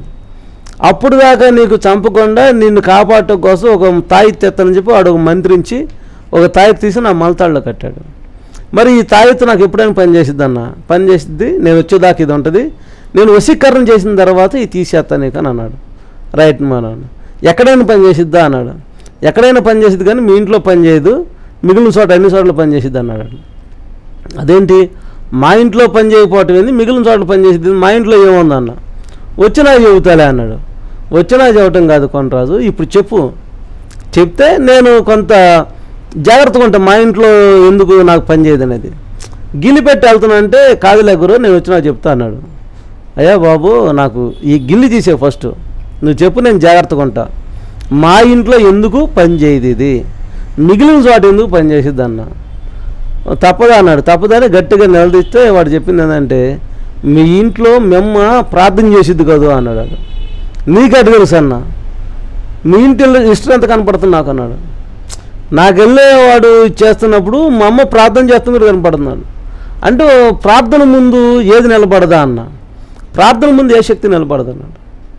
అప్పుడు నాకున్న ఆలోచన ఏంటంటే, ప్రార్థన అంటే మనం వల్ల కాదు, ఈ అయితే శక్తులు అయితే కొన్ని ఇది ఉంటాయి తొందరగా వస్తాయి కదా అని నేను అలాగ ఆలోచన చేసి, ప్రార్థన పక్కన పెట్టేవా, నువ్వు ముందు నీ శక్తులు నాలో పంపించు, నేను ఎప్పుడు బయట తిరగల కదా, ప్రార్థన దేవుడు కాపాడుతాడో లేదో అని నేను మాట్లాడాను. మిమ్మల్ని ప్రార్థన ఆపించుకో, నేను నీకు వశీకరణ చేస్తాను. సరేలే, మా అమ్మను కొట్టబోయి గందరగోళం చేసి ఇంటికి వచ్చి నువ్వు ఆ ప్రార్థన నేను వచ్చినప్పుడు ఏడవద్దు, ప్రార్థన చేయొద్దు అని చెప్పేవాడిని. నేను అన్నాను, వాడన్నాడు నన్ను, శ్మశానంలోకి ఒకటే అర్ధరాత్రి వస్తావు కదా నువ్వు అన్నాడు. వస్తాను నేను, నాకేం భయం లేదన్నా. అంటే తోడెవరు రాకూడదు, ఒంటి మీద నూలు పోగు లేకుండా రావాలి నువ్వు నా దగ్గరికి వచ్చేటప్పుడు అన్నాడు. అంటే బట్టలన్నీ వడదీసి మొత్తం తీసేసి రావాలన్నాడు. వస్తానని చెప్పేసి అన్నాడు.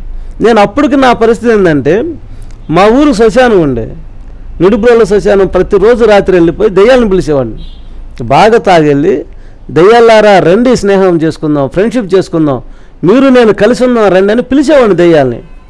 ఒక్క దెయ్యం కూడా వచ్చేది కాదు నా దగ్గరికి. ఒకరోజు మనేను మా ఫ్రెండ్ ఉండేవాడు, వాడిని అడిగా నేను, మనీ దెయ్యాలు ఉన్నాయి అంటారా అన్న. ఎందుకు లేవన్నా, భలేవాడు ఉన్నాయిగా దెయ్యాలు అన్నాడు. అంటే నేను అన్నాను, మరి ఉంటే ఒక్కటి కూడా రాదు, ఏం చేయాలి, దెయ్యాలు రావాలంటే ఏం చేయాలన్న. పలారం పెట్టాను వస్తాయి అన్నాడు. ఏం పలారం పెట్టాలంటే మరమరాలు పెట్టు అన్నాడు. ఒక 5 కిలోలు మరమరాలు తీసుకెళ్ళి సమాధుల మీద జల్లి పిలిచే దెయ్యాన్ని. అయినా రాలా. తెల్లారు అడిగేవాడిని, అరే నువ్వు మరమరాలు పెట్టమన్నావు, మరమరాలు పెట్టినా రాలేదురా అని అంటే, ఏందన్నా నువ్వు నిజంగా వెళ్ళావా ఏందన్నాడు. అవునరా నిజంగానే వెళ్ళా అన్న. అంటే శనగపప్పు, బెల్లం, మరమరాలు 3 కలిపి పెట్టాను వస్తాయి అన్నాడు. మరుసటి రోజు నేను 3 కలుపుకొని వెళ్ళే శ్మశానానికి వెళ్ళి 3 కలిపి పెట్టినా దెయ్యాలు రాలి నా దగ్గరికి.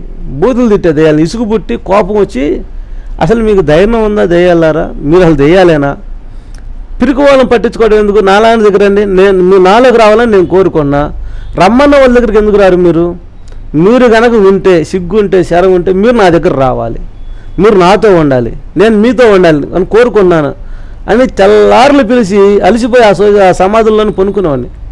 తెల్లారి జామున 5-6 గంటలప్పుడు ఆ బహిర్భూమికి వెళ్ళే లేడీస్ వచ్చి నన్ను లేపాళ్ళు, నిద్ర లేపాళ్ళు. ఆ పక్కన అయ్యా ఏందో ఏడుపనుకున్నావు, లేచి వెళ్ళవయ్యా అని వాళ్ళు.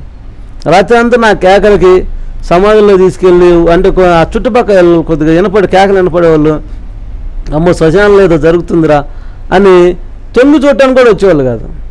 ఇడోడు ఈ రాత్రి అర్ధరాత్రి వెళ్ళి పిచ్చి పట్టిందా లేకపోతే ఏందిరా దెయ్యాలు పిలుతున్నాడు, కేకలు వేస్తున్నారు ఏందని గందరగోళంగా ఉండే పరిస్థితి అనమాట. అవన్నీ చేశాను రా బాబు, ఒక దెయ్యం కూడా వచ్చేది కాదు. ఒక బుక్లో చదివాను, ఏమని చదివానంటే ఆదివారం అర్ధరాత్రి అమావాస్య రోజు ఊరు పొలిమేర దాటిన తర్వాత తెల్ల జిల్లేడు చెట్లు ఏర్లు ఈ మంత్రాలు చదివి ఆ తెల్ల జిల్లేడు చెట్టు ఏర్లు పీగుతుంటే ఆ ఏర్లు వచ్చి మనిషిని కొడతాయి. ఆ కొట్టినప్పుడు అయినా కానీ ఓర్చుకొని కనుక ఆ ఏర్లు పీగగలిగితే మనం అప్పుడు దెయ్యపు శక్తులు మీలోకి వస్తాయని చెప్పి ఒక బుక్లో చదివాను. నేను అలాగే ఒక ఇత్తడి చెంబోడు తీసుకుని వెళ్ళి తుమ్మకర్ర ఒకటి బాగా చెక్కి తీసుకుని వెళ్ళి ఆ ఇత్తడి చెంబులో గిర్రా తిప్పుతా మంత్రాలన్నీ చదివి ట్యాచ్లెట్ ఒకటి పెట్టుకొని చదివి పసుపు కుంకుమ దాని మీద వేసి కొబ్బరికాయలు కొట్టి ఆ జిల్ల చెట్టు ఏర్లు పీతూ ఊరకనే వచ్చాయి. తింటరా నా మంత్రాల్లో ఏమన్నా లోపం ఉందా లేకపోతే నాకు ఎందుకు రావట్లేదు ఇవన్నీ ఆశ్చర్యం వేసేది నాకు. అవన్నీ చేసి వచ్చిన కొండరాతో చెప్పా. ఇవన్నీ ప్రయోగాలు అయిపోయినాయి.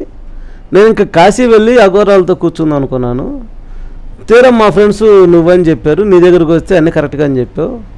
ఇప్పుడు ఓకే, నాకు నువ్వేదైతే చేయాలనుకుంటున్నావు నేను కోరుకున్నది అది నువ్వు చేయమని అడిగా నేను అతను. సరే అన్నాడు. సరే అన్న తర్వాత మా ఎదురు మధ్యలో ఖచ్చితంగా నువ్వు వారానికి బేడీలు కనపడుతున్నావు నీకు అన్నాడు. అది శుక్రవారం చెప్పాడు. ఖచ్చితంగా వారంలో బేడీలు కనపడుతుంది, నువ్వు జైలుకి వెళ్తావు అన్నాడు. నేను వారంలో జైలుకి వెళ్తానా, సరే నువ్వు వెళ్ళరా, నేను జైలుకి వెళ్ళకుండా ఉంటాను, నేను కాపాడుకుంటాను అన్నాను. అని వారం రోజులు 6 రోజులు కరెక్ట్గా ఈ శుక్రవారం నుంచి గురువారం అయిపోయి శుక్రవారం సాయంత్రం వరకు మా ఇంట్లోనే ఉన్నాను. ఎటు కాదు 6 రోజులకి. 7వ రోజు శుక్రవారం కరెక్ట్ శుక్రవారానికి జైలుకి వెళ్తానడుగా సాయంత్రం మా ఇంటి దగ్గరలో మాధవి బార్ అని ఉంటుంది, నిడుపులకి అంటే వాకబుల్ డిస్టెన్స్ కొద్దిగా నడుచుకుంటూ వచ్చి లుంగి మీద వచ్చి బార్లో ఒక క్వార్టర్ దాకా వెళ్దామని చెప్పేసి నా క్వార్టర్ దాకా వెళ్తుంటే అన్న ఏందన్నా నువ్వు క్వార్టర్ దాకా వెళ్తానని చెప్పి ఇంకోటి క్వార్టర్ ఫుల్ దాగిపించారు. సరే ఇంక బయటకు వెళ్తుంటే ఇద్దరు తెలిసిన వ్యక్తులే కొట్టుకుంటున్నారు అక్కడ.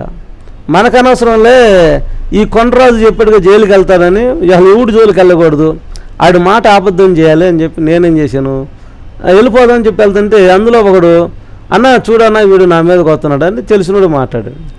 ఏమన్నా అరే సామ్యాలు ఏందిరా గొడవ, వెళ్ళిపోరా సామ్యాలుగా అన్నా. సరే అన్న నేను వెళ్ళిపోతున్నాడు. ఆ పక్కన ఇంకోటి ఉన్నాడు, వాడు తాగి వెళ్ళరు ఏం చేస్తావంట అన్నాడు. అదేంద్రా ఏం చేస్తావంటే నేను చెప్తే వెళ్ళాలి కదా నువ్వు అని అన్నా. వెళ్ళాను నేను, నువ్వు చెప్తే వెళ్ళాలా, నువ్వు చెప్తే భయపడాలి మేము అన్నాడు. తమ్ముడు నేను ఎవరో తెలుసా నీకన్నా, తెలుసు అన్నాడు. నేను ఎవరిని రా అన్న, మల్లెలు రాదు అన్నాడు. మల్లెలు రాజు చెప్పినా భయపడవను అన్న, ఎవడు చెప్పినా భయపడిన ఎక్కడ అన్నాడు. ఇది చెప్పింది మర్చిపోయాను, కొండరాజు జైలుకి వెళ్తానే సంగతి మైండ్లో హీడే కనపడుతున్నాడు నాకు, ఫుల్ అన్నయ్య అన్న. ఏంట్రా చెప్పినా వెళ్ళమంటే వెళ్ళను నేను అన్నాడు. రారా తమ్ముడు భుజం మీద చేసే గొడవలకి వెళ్ళకూడదనక అసలు కత్తులు కూడా ఏం పెట్టుకోకుండా వెళ్ళింది. ఇక్కడ కళ్ళు చూడంగానే ఆ దూరంలో కొద్దిగా 2 బీరు బాటిల్ కనపడుతుంది, మంచినీళ్ళు పోసి దానిలో బీరు బాటిల్ ఉంది, ఖాళీ బాటిల్. మాట్లాడుకుంటా కాదురా ఎందుకు నువ్వు ఆవేశపడ్డావు, నేను వెళ్ళిపోమంటే నువ్వు ఎందుకు వెళ్ళిపోలేదని ఆ బీరు బాటిల్లా తీసుకెళ్ళి వెంటనే బీరు బాటిల్ పగలబట్టి కస 2 పోట్లు వేసాను. పొడిసేసి 2 పోట్లు వేసి మోకాళ్ళ మీద నుంచోబెట్టి ఇప్పుడు చెప్పరా మల్లెల రాజు గారు అంటే ఏమనుకుంటున్నారు అని అన్నాడు. అన్నయ్య నీకు దండం పెడతా, తప్పు అయిపోయిందన్న, నేను బ్రతికించన్నా అన్నాడు. కాదురా ఇందాకేదో కూసావు కదా వెళ్ళన్నావు కదా అని ఎగిరెగిరి జనాలు ఏం చేయలేదు చూస్తూ ఉంటాం. ఎవడు ఏం చేస్తాడు అప్పుడు, మనకున్న కోపానికి మనకున్న ఇదికి ఒక వీడియోలాగా చూడటమే తప్ప ఎవడు అడ్డం వచ్చి తీసేవాడు లేకపోతే ఇంకోటి చేసేవాడు ఎవడు కూడా లేడు. అలాగే చేసాం. నా పక్కన ఉన్నవాడు పారిపోయాడు. ఈలోపు పోలీసుల సమాచారం వెళ్ళిపోయింది. వాడు కొట్టుకులాడేవాడిని కూడా ఎగిరెగురుతాను నేను. పోలీసులు వచ్చేవారు పట్టుకున్నారు, జైల్లో వేసేసారు. పొద్దున్నే ముత్తు దిగి ఆలోచన చేస్తే జైల్లో ఉన్నా.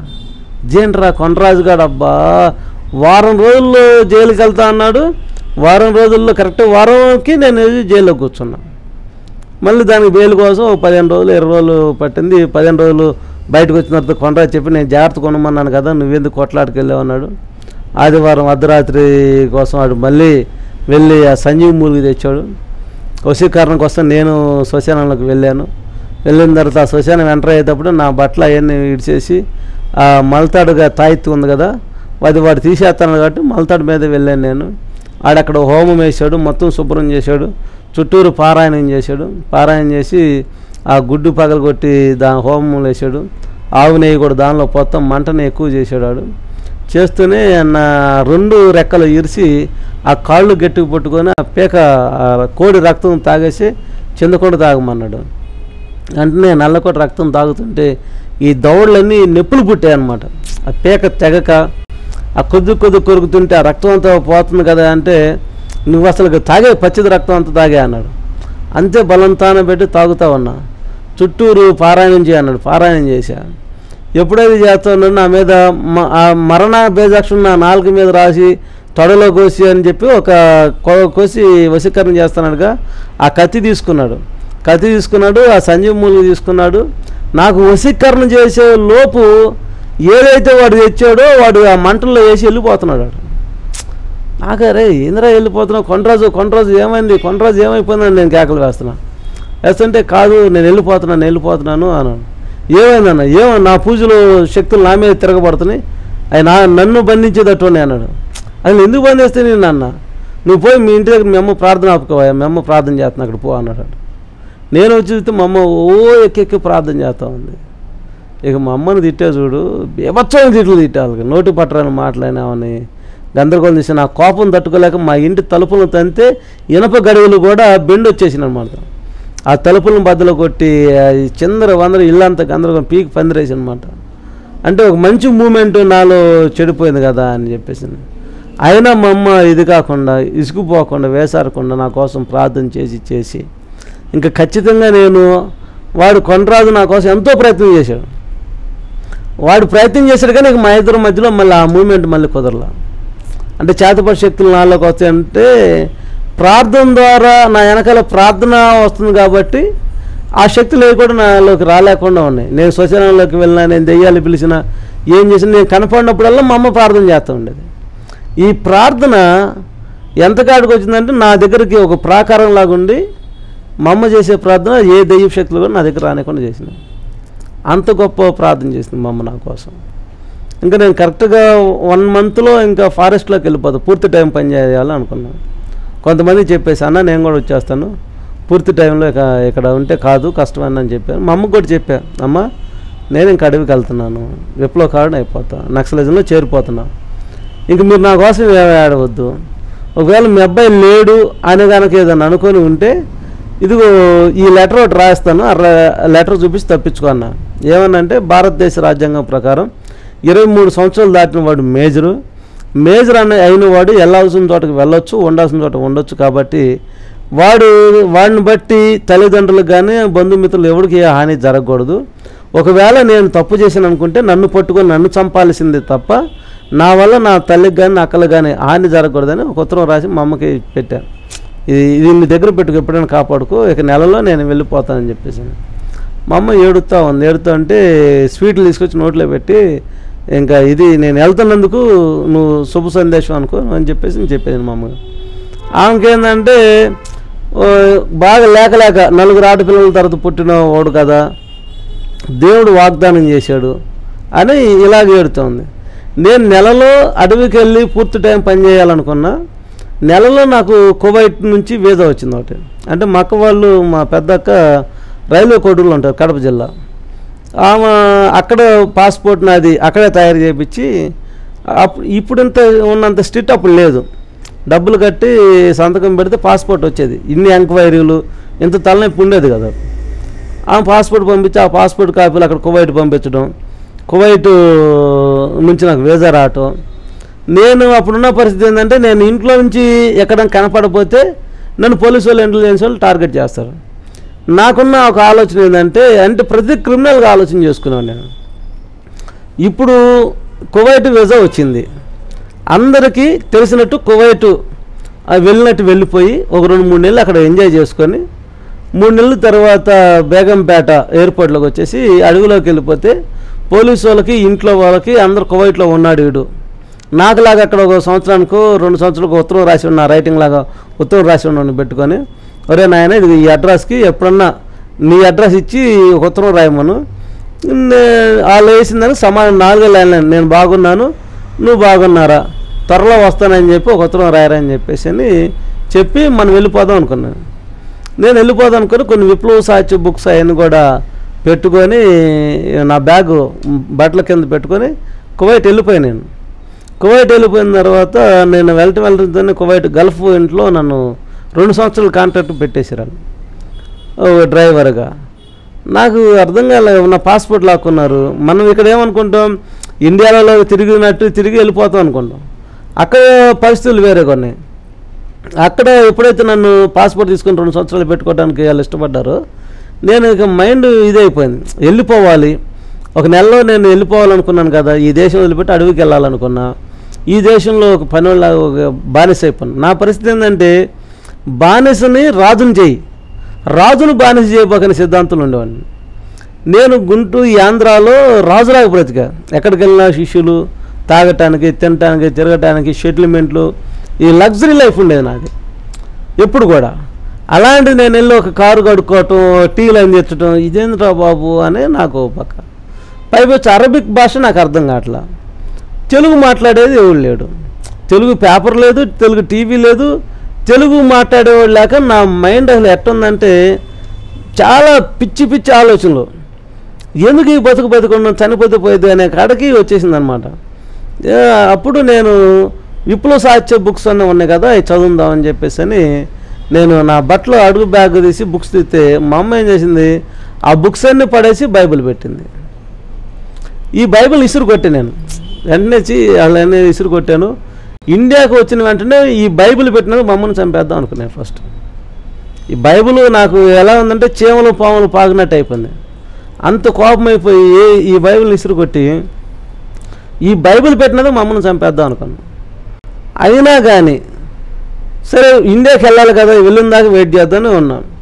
2 రోజులు 3 రోజులు మైండ్ అంతా మనసంతా పిచ్చి ఆలోచనలు, పిచ్చి గందరగోళాల మధ్య ఇక నేను ఏం చేయాలో అర్థం కాక నేను ఏదైతే ఇసురు కొట్టానో అదే నాకు తెలుగు మాట్లాడేది విధంగా కనపడుతుంది.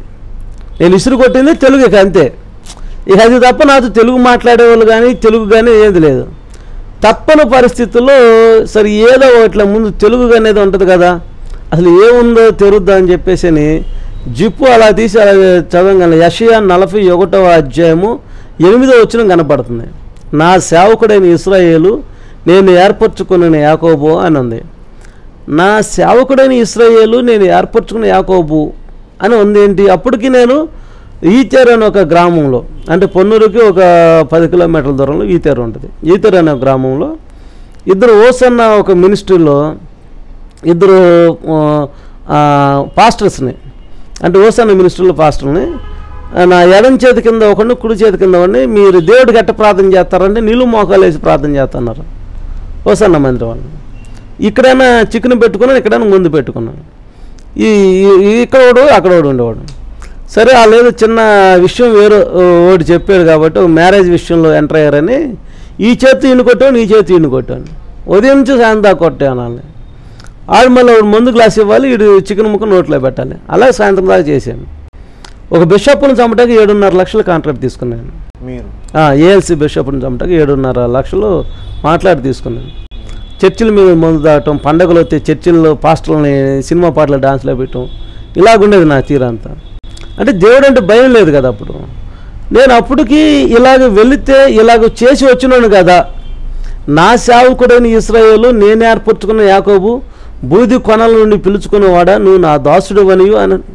ఇదేంట్రా బాబు, అసలుకి నేను నీ సేవకుడిని ఏంటి, నేను నీ దాసుడిని ఏంటి, ఇశ్రాయేలు అని పేరు పెడుతున్నా, ఎవరు ఈ ఇశ్రాయేలు, అసలు నాకు నీకు ఏంటి ఈ మాటలు, భయపడకము నేను నీకు దేవుని అయి ఉన్నాను, దిగులు పడకము నేను నీకు సహాయం చేశాను అన్నాడు. అసలు నేను భయపడుతున్నప్పుడు భయపడొద్దు అంటున్నాడు. నాకు సహాయం చేసే ఒక ఆయన ఉన్నాడా? నేనే మనుషులు వెతుకుతున్నా, ఎవడ్రా ఇక్కడ నా పాస్పోర్ట్ ఇప్పించేవాడు కావాలి. వాళ్ళకే కువైట్ వాళ్ళు చెప్తున్నా నేను, బాబు నా పాస్పోర్ట్ ఇవ్వండి, నేను వెళ్ళిపోవాలి, నాకు ఇక్కడ ఏదో నేను ఇలా ఉంటుందని సంగతి తెలియదు నాకు అని నేను తెలుగులో మాట్లాడుతున్నాను. వాళ్ళేమో కొట్టడానికి వస్తారు నా మీదకి. రాత్రిపూట ఎడారిలో తీసుకెళ్తారు. ఎడారిలో తీసుకెళ్ళి ఒక ఇసుక తీసి ఒక పార తీసుకొని గుంటలా తీసి దీనిలో పూర్తి చేస్తాం అనేవాళ్ళు. నన్ను అప్పటికి నమాజ్ తీసుకెళ్లారు వాళ్ళు. ఇబ్రహీం అని పేరు పెట్టి ఇబ్రహీం అని పెట్టి నమాజ్ తీసుకెళ్ళి 5 పూట్ల నమాజ్ ఎట్లా చేయాలి ఎలా చేయాలని వాళ్ళ భాషలో చెప్తూ ఉండేవాళ్ళు. నేనైనా అలా చేసి ఇదేంద్ర నాకు ఈ కర్మేంద్ర బాబు, అసలుకి ఎందుకు ఇక్కడ నేను వచ్చి పడ్డాను, అనవసరంగా ఎంత తప్పు చేశాను రా, ఇంత తెలివిగా నేను ఉండవాడిని మనిషి ఏడసోట బోల్తో పడ్డాను కదా, ఏంది నేను ఎక్కడ బోల్తో పడ్డాను, ఇంత అవివేకంగా ఎందుకు వచ్చి నీకు వైట్ దేశం, నేను నాలో నేను మదనం పడుతున్నా. ఈ మాటలు బైబిల్ మూసి మళ్ళీ నేను బయటికి వెళ్ళి వచ్చి మళ్ళీ తెస్తే మళ్ళీ యెషయా 41వ అధ్యాయము 8వ వచనం కనపడుతుంది. నా సేవకుడైన ఇశ్రాయేలు నేనే అప్పుడుచుకుని యాకోబు అనేది. ఇలా చదువుకుంటూ వెళ్ళిపోయి ఆ రాత్రి పనుకుంటే 3:30-4 గంటలప్పుడు ఒక స్వరాన్ని నేను విన్నాను. ఏం స్వరం అంటే, నిన్ను బ్రతికించింది నేనే అన్నాను. ఎవడో తెలుగోడు నాకే అనిపించింది, క్లియర్గా విన్నా, నిన్ను బ్రతికించింది నేనే అని ఒక స్వరం విన్నాను. నేను అనుకున్నాను నన్ను బ్రతికించడానికి వాడు వచ్చాడు ఉన్నాడు అక్కడికి అని నా రూమ్ తీసుకొని తలుపు తీసుకొని బయటకు వచ్చి రూమ్ పక్కన దేవులాడితే ఎవడు కనపడలా. ఒకవేళ ఈ ఖర్జూరపు చెట్లు ఒక 20-30 చెట్లు ఉన్నాయి నేనున్న కోవైట్ ఇంట్లో. ఆ చెట్ల దగ్గర ఏమైనా ఉన్నారేమో, ఎవరైనా ఉన్నారేమో అని ప్రతి చెట్టు దగ్గరికి వెళ్ళి చూసా. బాబు ఎవరైనా వచ్చారా నా కోసం, తెలుగుడు ఇక్కడ ఒకడు ఉన్నాడని, నన్ను కాపాడటకు నన్ను రక్షించడానికి ఎవడన్నా వచ్చాడని చెప్పేసి అని నేను అలాగా వెళ్ళాను. నేను చూస్తే ఎవడు కనపడలా. 4:30-5 గంటలకు వెతికేవాళ్ళు, ఎవరు కనపడలా. మళ్ళీ వచ్చి పనుకున్న తర్వాత నేను ఇంకా కామకున్నాను ఏమై ఉంటుందని. సరే కొద్దిగా నాకు ఈ మాటలు భయపడకము, నీ దేవుని నన్ను దిగులు పడకు, నేను నీకు సహాయం చేసేదను అనే మాటలు నాకు కొంత ధైర్యం కలిగించింది. ఏమైనా కొద్దిగా నీకు సహాయం చేసేది నేనన్నాడు కదా, నాకు సహాయం చేయాలంటే నాకు కొద్దిగా ఆదరణ కావాలి, ఇప్పుడు నా కలవరం పోవాలి, నాలో ఉన్న ఆందోళన పోవాలి అని నేను అడుగుతూ ఒక్కొక్క లైన్ చదువుకుంటూ వస్తూ ఉన్నా. నాకు తెలియని ధైర్యం, తెలియని ఆ నెమ్మది కలుగుతుంది ఆ మనసుకి. ఇప్పుడు ఈ కువైట్ వాళ్ళని తీసుకెళ్ళి నమాజులు చేపిస్తున్నారు పక్క. ఈ నమాజ్ చేపిస్తూనే నేనేం చేసేవాడిని, అరబిక్ రాదు కదా, అసలు దేవుడా నువ్వుంటే అసలు దేవుడు ఎవరో తెలుసుకోవాలని తలంపు వచ్చేసి నాకు.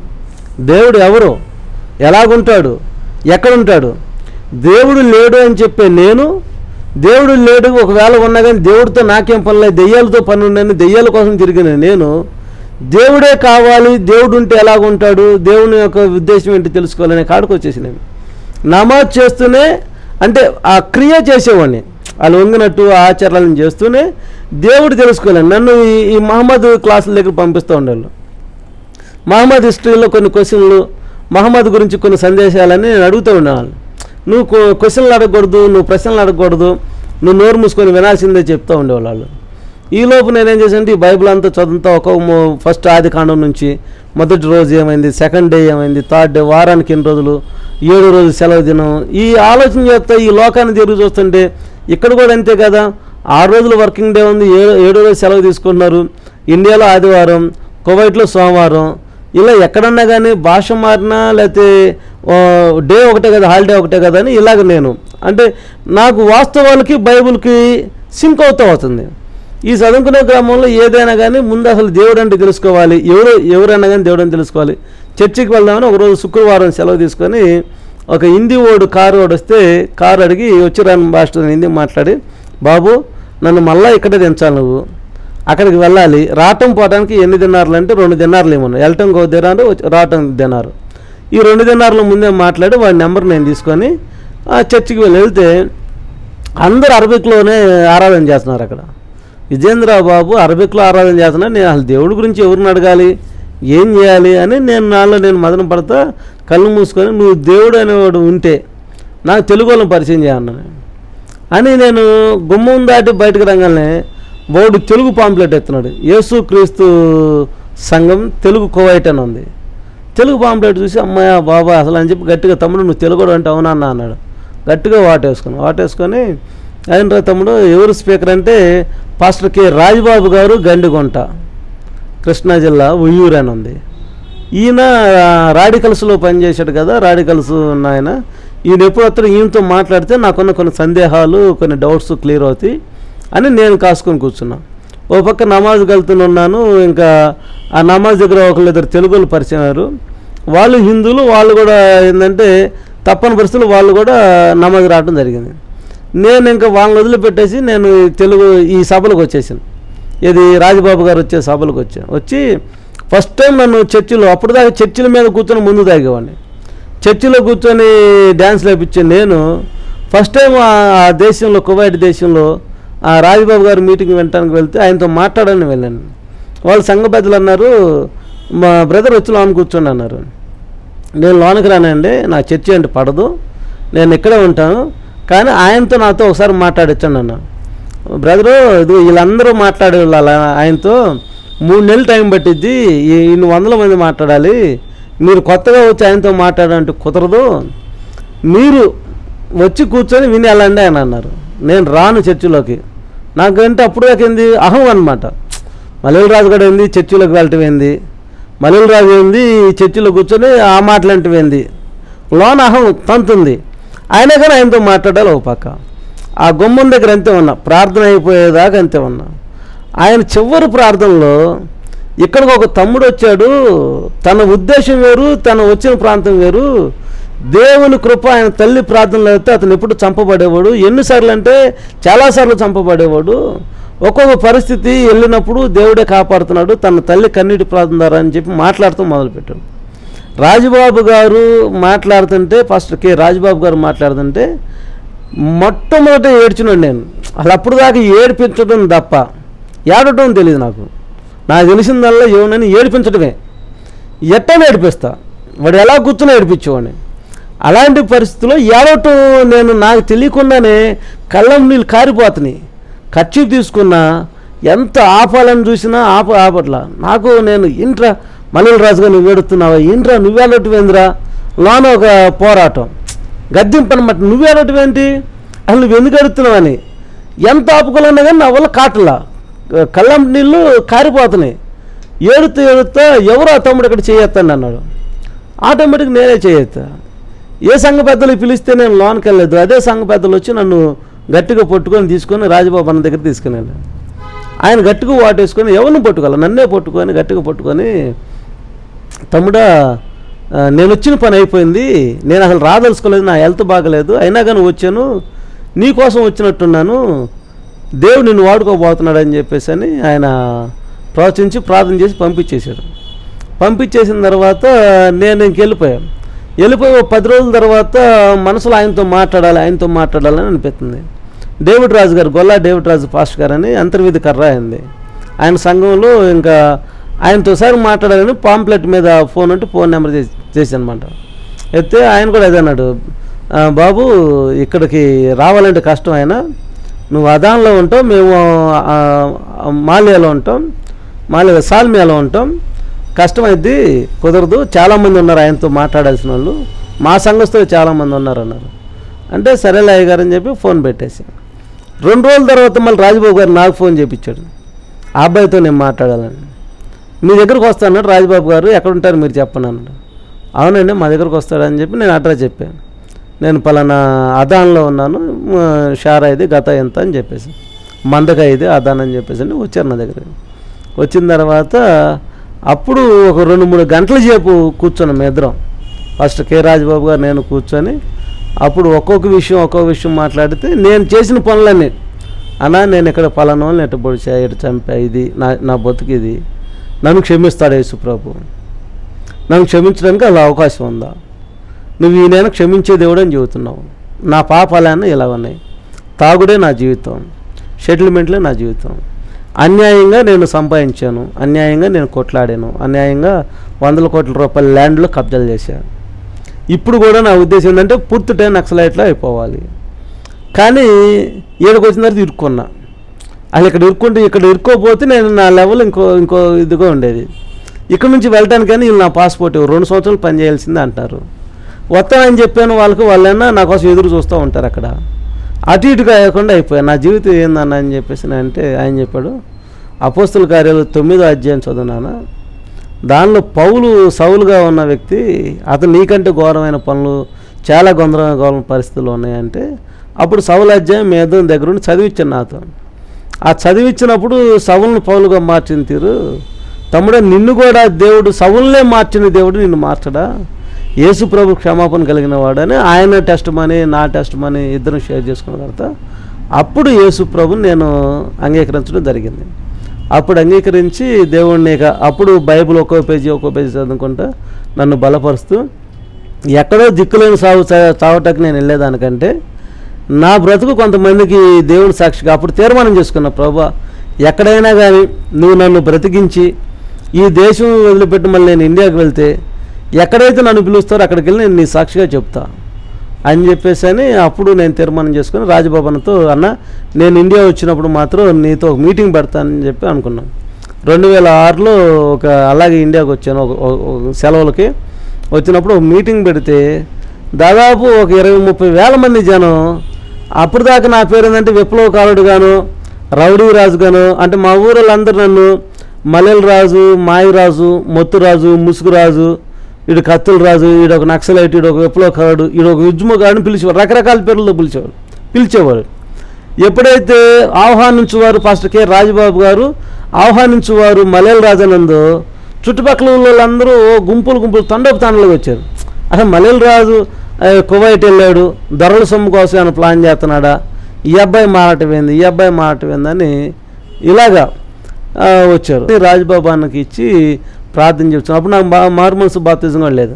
తర్వాత మళ్ళీ నేను కువైట్ వెళ్ళినప్పుడు పీజే స్టెఫెన్ పాల్ గారు నేను బైబిల్ అంతా చదివి తర్వాత భగవద్గీత తీసుకొని చదివి కొంత భగవద్గీత మొదటి పేజీల్లో కూడా ఇంచుమించు కృష్ణుడు ఒక రాజవంశానికి సంబంధించిన ఉన్నప్పుడు మహమ్మద్ ప్రవక్తని, భగవద్గీతని, బైబిల్ని కంపారిజన్ చేసుకొని ఏది వాస్తవాలకు దగ్గరగా ఉన్నది అని నేను ప్రార్థన చేసుకొని అసలు దేవుడు ఏదో తెలియాలన్నప్పుడు నాకు బైబిలే క్లియర్గా దేవుడు చూపించాడు.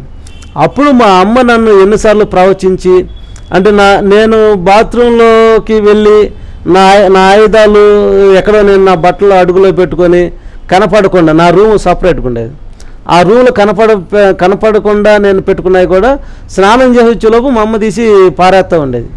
అసలు ఎట్ట కనపడినాయి నీకంటే దేవుడు చూపించాడు. మా అమ్మకి నేను ఎక్కడ కత్తులు పెట్టాను, ఎక్కడ ఆయుధాలు పెట్టాను కూడా దేవుడు ఆమె చూపించాడు. నేను మా అమ్మని అనేవాడిని, ఈ ఆయుధాలు లేకుండా, ఈ ఆయుధం ఉంటే నేను 100 మందిని ఆపుకోగలుగుతాను, ఈ లేకుండా నేను బయటికి వెళ్తే ఎవడన్నా కనుక నన్ను చంపితే నా చావుకు నువ్వే కారణం, ఆ పాపకు నీకే తగిలిద్దని. అయినా కానీ ఆమె అసలుకి ఆ మాటలేం పట్టించుకోకుండా ఏ రోజుకైనా దేవుడు నేను మారుస్తాడు.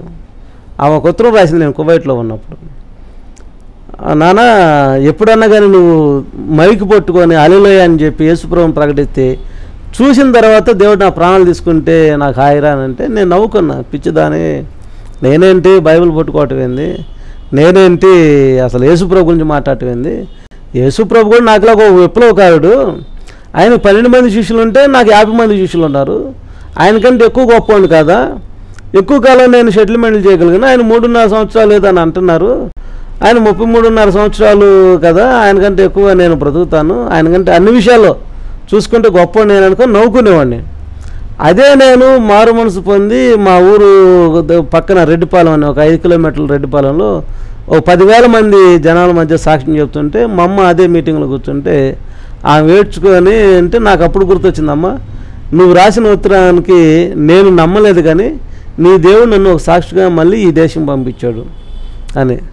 అప్పుడు నా ఉద్దేశాలు, నా తలంపులన్నీ మార్చుకొని దేవుని వైపు తిరిగి నేను ఏదైతే సెటిల్మెంట్లు చేశానో, ఏమైతే ఉన్నానో అవన్నీ వదిలేసి ఇప్పుడు కొన్ని పాటలు రాసుకొని దేవుని సజీవ సాక్షిగా తిరుగుతూ ఆయన ఇచ్చిన ఈ జీవితం ఆయనకు అంకితం చేయాలని ఉద్దేశంతో ఉన్నాం. ఇప్పుడు ఏం చేస్తున్నారు అయ్య గారు? మీరు సేవ చేస్తున్నాను. ఇప్పుడు ఎక్కడ చేస్తున్నారు? గుంటూరులోనే సేవ చేస్తున్నాను. ఆదరణకర్త మినిస్ట్రీ అని రెబకా గారు మిర్చాడ్ దగ్గరలో ఒక చర్చి ఉంది, అన్న వాళ్ళతో కలిసి నేను చేస్తున్నాను. జోసఫ్ అన్న అని ఆయన పెద్ద సేవకుడు.